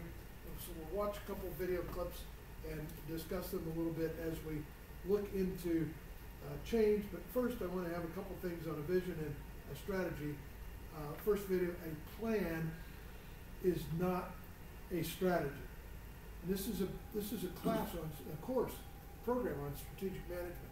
A plan is not a strategy. We're going to talk about strategies throughout our courses. Take a look at this and think about it as we talk. A plan is not a strategy. This thing called planning has been around for a long, long time. People would plan out the activities they're going to engage in. More recently, has been a discipline called strategy. People have put those two things together to call something strategic planning. Unfortunately, those things are not the same, strategy and planning, so just putting them together and calling it strategic planning doesn't help. What most strategic planning is in the world of business has nothing to do with strategy. It's got the word, but it's not. It's a set of activities that the company says it's going to do. We're going to improve customer experience. We're going to open this new plant. We're going to start a new talent development program. A whole list of them, and they all sound good. But the results of all of those are not going to make the company happy because they didn't have a strategy. So what's a strategy? A strategy is an integrated set of choices that positions you on a playing field of your choice in a way that you win. So there's a theory. Strategy has a theory. Here's why we should be on this playing field, not this other one. And here's how, on that playing field, we're going to be better than anybody else at serving the customers on that playing field. That theory has to be coherent. It has to be doable. You have to be able to translate that into actions for it to be a great strategy. Planning does not have to have any such coherence. And it typically is what people in manufacturing want, the few things they want to build a new plant, and the marketing people want to launch a new brand, and the talent people want to hire more people. There tends to be a list that has no internal coherence to it and no specification of a way that that is going to accomplish collectively some goal for the company. See, planning is quite comforting. Plans typically have to do with the resources you're going to spend. So we're going to build a plant, we're going to hire some people, we're going to launch a new product. Those are all things that are on the cost side of businesses. Who controls your costs? Who's the customer of your costs? The answer is you are. You decide how many square feet to lease, how many raw materials to buy, how many people to hire. Those are more comfortable because you control them. A strategy, on the other hand, specifies an outcome, a competitive outcome that you wish to achieve, which involves customers wanting your product or service enough that they will buy enough of it to make the profitability that you'd like to make. The tricky thing about that is that you don't control them. You might wish you could, but you can't. They decide, not you. That's a harder trick. So that means putting yourself out and saying, here's what we believe will happen. We can't prove it in advance. We can't guarantee it. But this is what we want to have happen and that we believe will happen. It's much easier to say, I'll build a factory, I will hire more people, etc., than I will have customers end up liking our offering more than those of competitors. The tricky thing about planning is that while you're planning, chances are at least one competitor is figuring out how to win. When U.S. air carriers were busily planning, what routes to fly and there was this little company in Texas called Southwest that had a strategy for winning. And, at first that looked largely irrelevant because it was tiny. What Southwest Airlines was aiming for was an outcome. What they wanted to be is a substitute for Greyhound, a way more convenient way to get around at a price that wasn't extraordinarily much greater than a Greyhound bus. Southwest said everybody else is flying hub and spoke. They have hubs and they fly hub and spoke. We're going to fly point to point so that we don't have aircraft waiting on the ground because you only make money when you're in the air. We're going to only fly 737s, one kind of aircraft, so that our gates are set up for those, our systems are set up for those, our training, our simulations are set up. We're not going to offer meals on the flights because we're going to specialize in short flights. We're not going to book through travel agents. We're going to encourage people to book online because that's less expensive for everybody and more convenient. So their strategy ended up being having a substantially lower cost than any of the major carriers so that they could offer substantially lower prices. Because it had a way of winning, it got bigger, and then bigger, and then bigger, and then bigger, and bigger, and bigger, and bigger, until it flies the most passenger seat miles in America. The major carriers were not trying to win against one another. They were all playing to play, as I say. They were playing to participate. Maybe buy more planes, get more gates, maybe grow some, not having a theory of here's how we could be better than our competitors. And that was fine until somebody came along and said, here's a way to be better than everybody else for this segment. And so that segment then goes, it's gone, and the main playing to play players have to share a smaller pie that's left over after Southwest takes whatever share it wants. If you're trying to escape this planning trap, this comfort trap of doing something that's comfortable but not good for you, how do you start? The most important thing to recognize is that strategy will have angst associated with it. It'll make you feel somewhat nervous because as a manager, chances are you've been taught you should do things that you can prove in advance. You can't prove in advance that your strategy will succeed. You can look at a plan and say, well, all of these things are doable. Let's just do those because they're within our control, but they won't add up to much. In strategy, you have to say, if our theory is right about what we can do and how to do something, great. The second thing I do is say, lay out the logic of your strategy clearly. What would have to be true about ourselves, about the industry, about competition, about customers for this strategy to work? Why do you do that? It's because you can then watch the world unfold, right?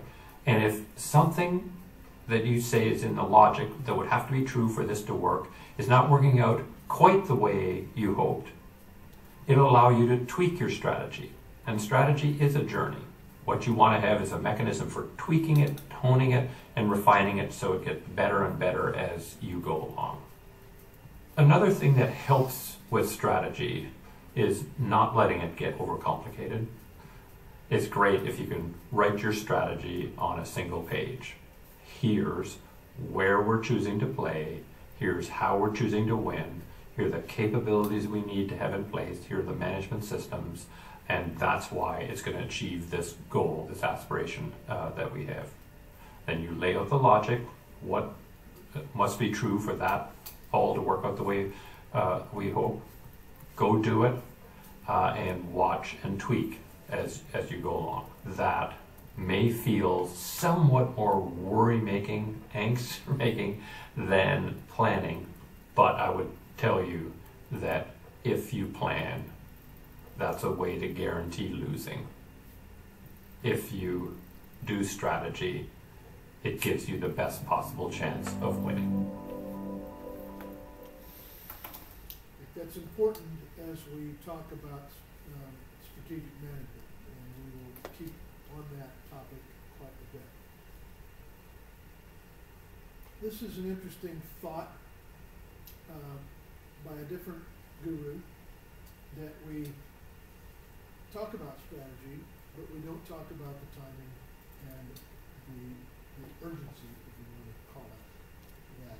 So this is, I think the biggest misconception that people have when they think about change, making a change almost of any sort in an organization, is they think the first step is a step of data gathering if they don't have the data already, of analysis if they haven't already done that, and coming up with the new IT strategy, the new marketing strategy, the new corporate strategy, the new production strategy, and then getting approval of it and going on to execute. But that is where people start, and as it turns out, that seems to work pretty well up to a certain point. From little changes up to kind of small plus to medium minus, if you will, and then that process breaks down, because from day one, if you will, it involves too few people. It becomes too cerebral, and to make something big happen, you've got to have a lot of people in it. They've got to want to do it. And it's got to be both a head and a heart process, because the heart provides the energy to make something big, a big leap. happen. Strategy first is the problem. It's what we've all been taught. And very, very smart and capable people do it all the time. So urgency is what he is talking about there as we put the strategy together. And we're going to hear from him again. John Cotter is the author of the book on 8 steps on making strategic change in the organization. Right now I'm going to look at another author that has authored a lot on change, and he's introduced something called freeze phases, and that is a new topic.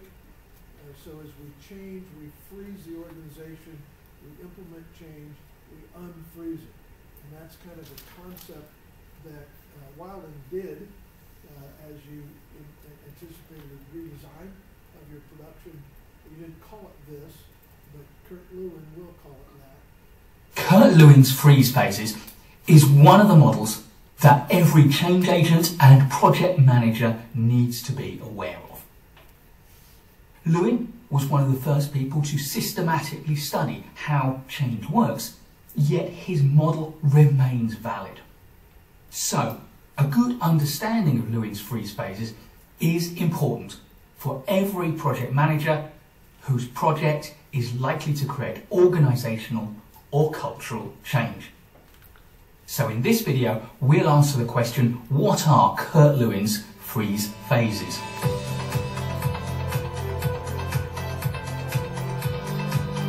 The need for change in our organisations will never end, and therefore the ability to steer our organisations and their people through the changes is one of the principal challenges for organisations and for their managers, and of course for project managers.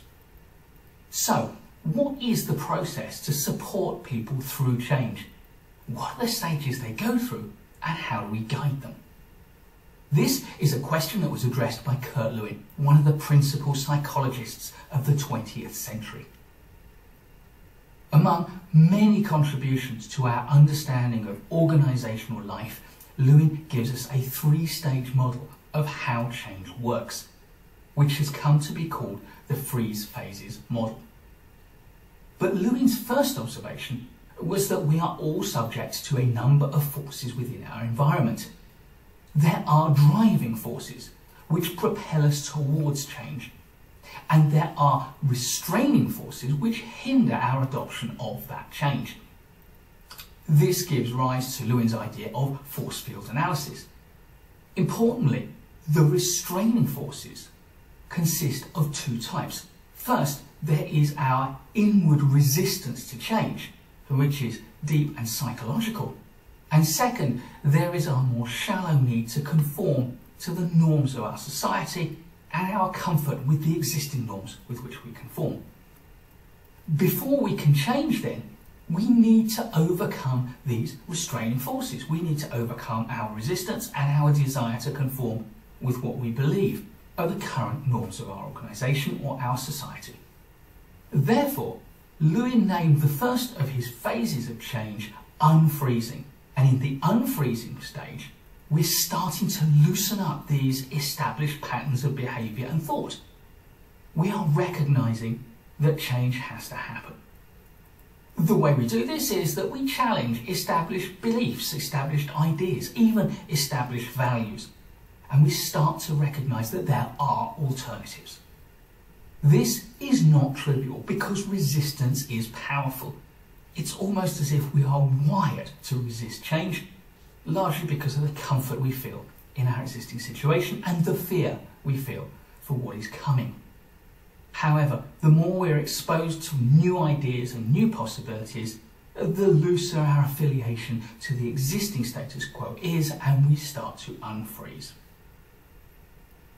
Lewin's second phase is changing, and this is where we can lead people from the status quo ante, the way things were before, to the new, changed environment and the new way of doing things.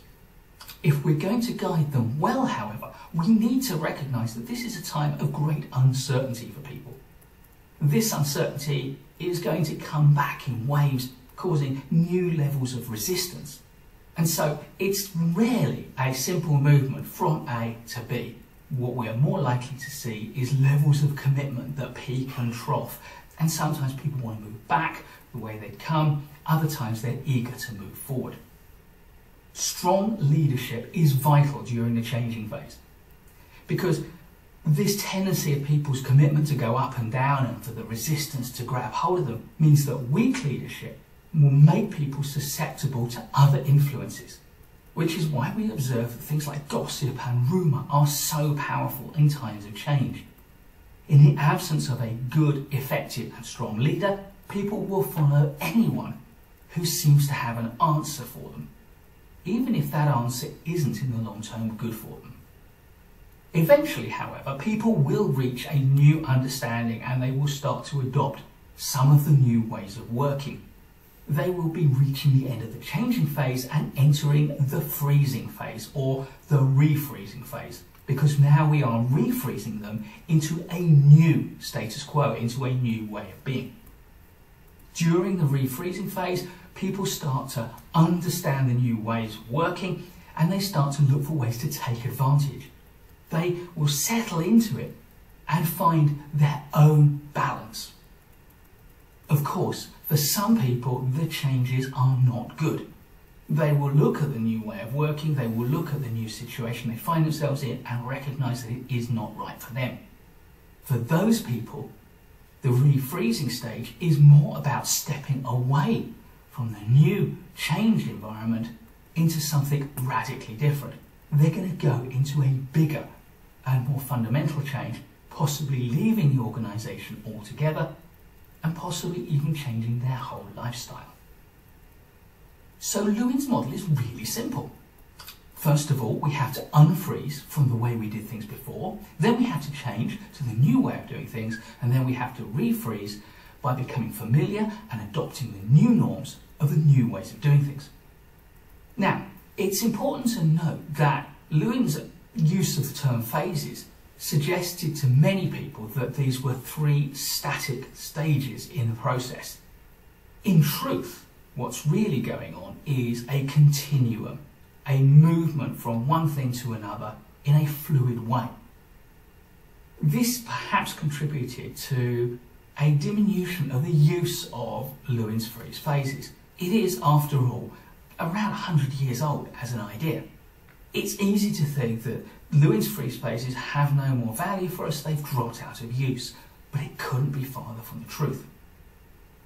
Because Lewin's freeze phases were picked up by William Bridges, and his books, Transitions and Managing Transitions, about personal change and organisational change, use a very similar 3-stage model.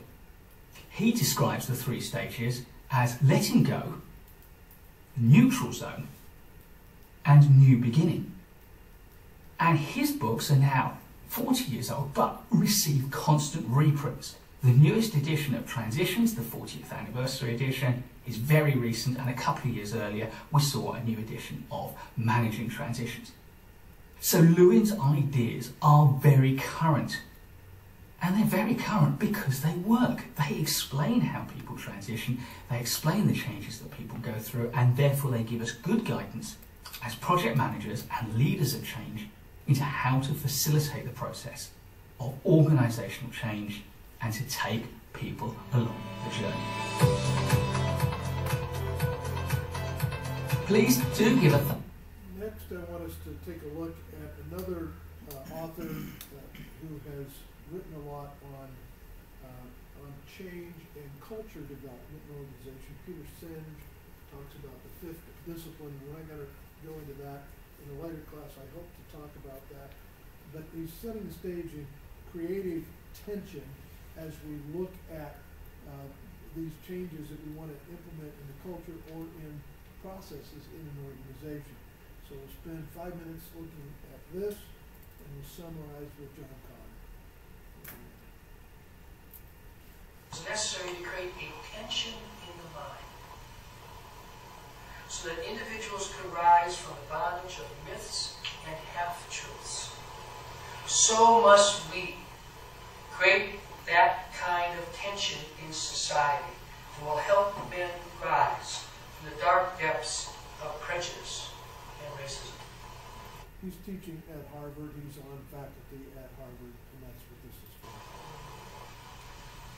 So if you look at Dr. King's practice as a leader, of course, many of us immediately think of the man with the dream. And by the way, if you've never seen the I Have a Dream speech, you can watch it very easily. You do. It's about 27 minutes long. It's brilliant. And of course, in the middle of it, he starts talking about his vision, which, by the way, is a vision of freedom. It's not really a speech about race, so the context is all about race and racial equality. His core vision, because he's a preacher, right? His core vision is about what it means to human being to be free. But if you look at his practice, what did Dr. King spend most of his life doing? Inspired by Gandhi, as he would say, we must dramatize the current reality. That's why protest marches. You need to study Gandhi extensively. Gandhi used this strategy brilliantly to bring down the British Empire in India. People with no power, no money, no influence, ultimately, India became a free country because they became useful and engaging the system so everybody could see how the system was presently working. Hence all the protest marches and demonstrations in the South by his colleagues. And the whole nonviolent change approach has one key aim: to dramatize the present situation. So all of a sudden, that's why media was so important. When they had to get TV there, they had to have people see. And when these people tried to ride the bus, they got arrested. Now, how many people knew that would happen? When people lived in the Deep South, you had no clue. That was an aspect of reality. Their job was to make it visible, which in the context of the dream, the people who just have lovely visions, they're the ones who give visionaries bad names. Right? They have all these lovely visions and dreams, but no, please don't bother me about what is. People who are just deeply in touch with reality. I mean, I know this, kind of the academic world. The academic world is full of people who are brilliant analysts. They test us. So the whole point of creative tension is, yeah, you need analysis, absolutely. If you need vision, absolutely. But what you really need is both. Now, there's a variety of kind of subtleties to the principle. Get the basic idea? It's really simple. Again, Fritz's genius is he makes it really, really simple, really clear. But there are subtleties. One subtlety is that the energy in the creative process comes from this gap. How do you generate the gap? Well, obviously, when you start to articulate a vision, you generate that energy. There's two fundamental ways to generate creative tension. One is by articulating and getting committed to a vision, and the other is about getting clearer about what is. So to put it simply, two sources of creative tension are aspiration and the truth. This is why the truth, and telling the truth, and being honest, and being able to talk openly about how things really are, which is a huge problem in most organizations, right? Why do we have whistleblowers? You've all heard of whistleblowers, right? We have whistleblowers because we create organization cultures where it's actually very risky to tell the truth. You put yourself at risk to tell the truth. You say, well, why? Because you create a culture that has a big investment in a story about what is, rather than people's actual experience about what is. Okay? So this whole creative tension can boil down to two ideas we've all heard: the power of vision and the power of the truth. And you put them together and you've got creative tension. You start to see how they're both essential in a larger sense. And this is why Fritz uses the term structure. He says this is the transcendent structure that creators need in existence. A transcendent structure where there is a vision, there is a commitment to the truth, and consequently there is creative tension. So to comment on that for a second, what we're talking about here is we have this vision that we want, but what you were doing at Wilding was amplifying the truth. What's the data? What are we really doing? What is the facts? What's our backlog? What's our throughput? What's our capability for each contributor to the building of a wall bed? and you broke it down into minutes and shine a light on the truth, and the light on the truth and a light on the dream adds tension. That gets engagement with the people. And that's leadership, what he's talking about there at a Harvard level. It's a little cerebral to hear him talk about it, but once you understand what he's doing, it's creating that tension between the dream and the reality. If we let the reality slide, we think we're moving towards the dream, and we're not. We're lying to ourselves. The reality is that we've got, in Martin Luther King's era, we have arrests being made when black people ride a bus. And most of the United States didn't realize that, or didn't see it. So shine a light on it, shine and create that tension between the dream and between the reality. And we bring it back to a plant floor, to our production, our business. It's the same principle psychologically. And that's interesting. He's going to teach us a lot more in later courses. His 8-step change process. You have a handout on that, something of an ebook on it. We will talk about it. John Cotter, although there have been some changes in terminology over the years since 1996, the constant research that his team has carried out has continued to endorse the basic principles of Cotter's 8-step model. So in this video, I want to answer the question, what is John Cotter's 8-step process model for leading change?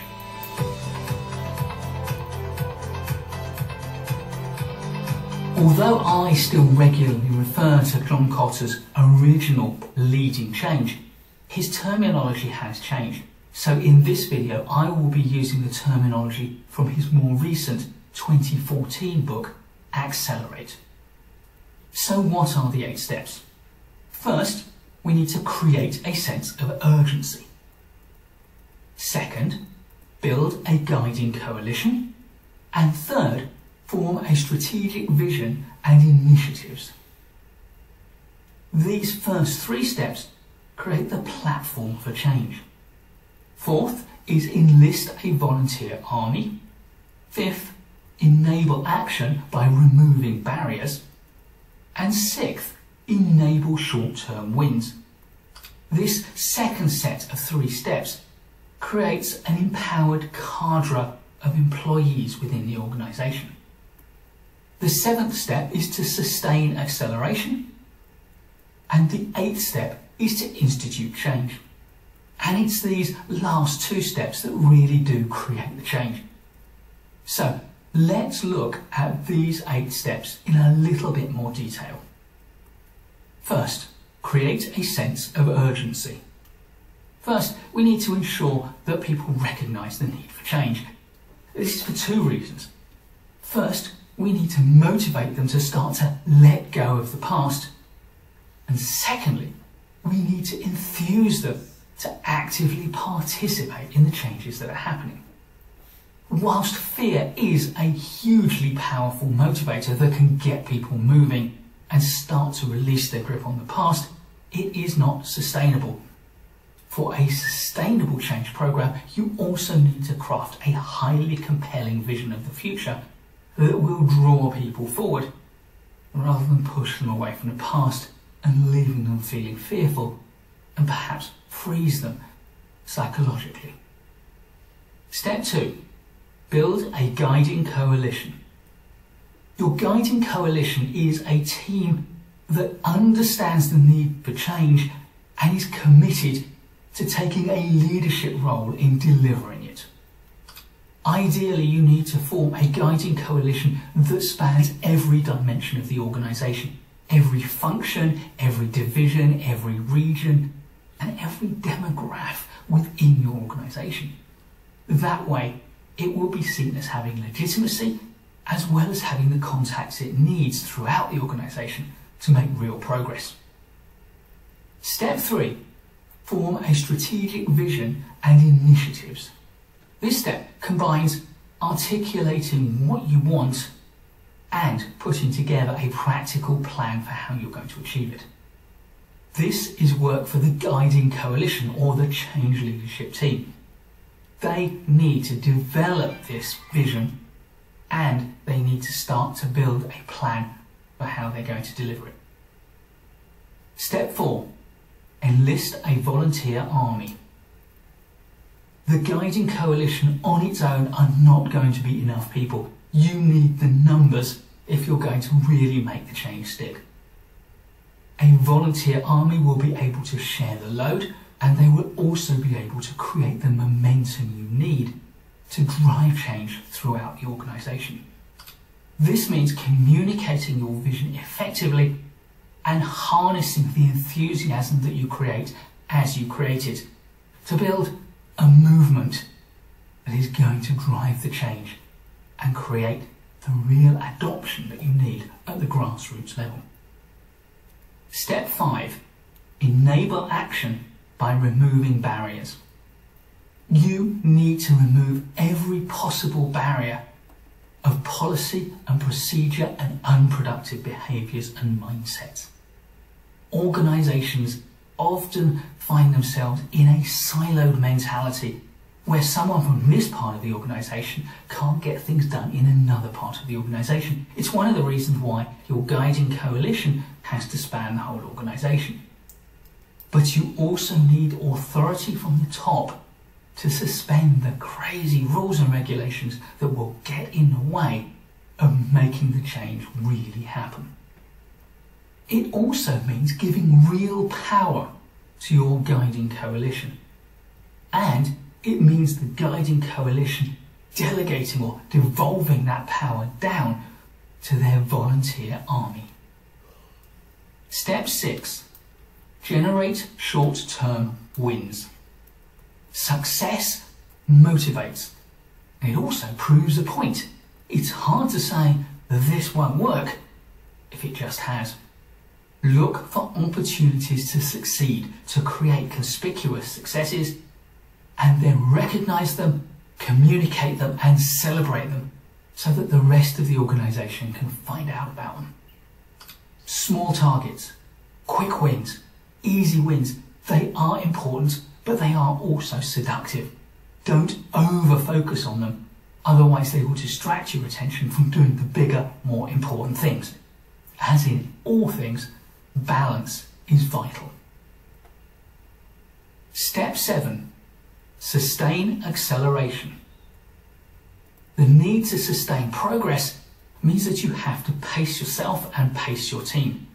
It's the Guiding Coalition who need to determine what that pace is, and they need to understand the importance of crafting resilience within the organisation as well as constant progress. This means building a culture of change into the organisation. It also means recognising the difference between change after change and change upon change. Change upon change, when you're trying to do more than one thing at once and it's all building up, is enormously disruptive. But creating change and then as it starts to stabilise, looking for the next opportunity, that's how we create sustainability. Step 8. Institute change. The final step is about locking the changes into the culture. You need to do all of the work it takes to make the changes really stick. That means looking beyond the simple things like a little bit of behavioural change here and a little bit of policy change there, but overhaul everything you do to make the changes integral to the new way that the organisation works. Project management and change. That's it. With the summary, and we're out of time. I will touch back on these as we look at talent development and how these foundational things provide some of the basis. And you guys at various companies are different at stages on what we're looking at right now, and to see that psychology implementing in your own organization. And, Eli, as we talked about culture and how to shift culture, we're looking at some of the psychological factors right now. So thank you, and we will see you next class at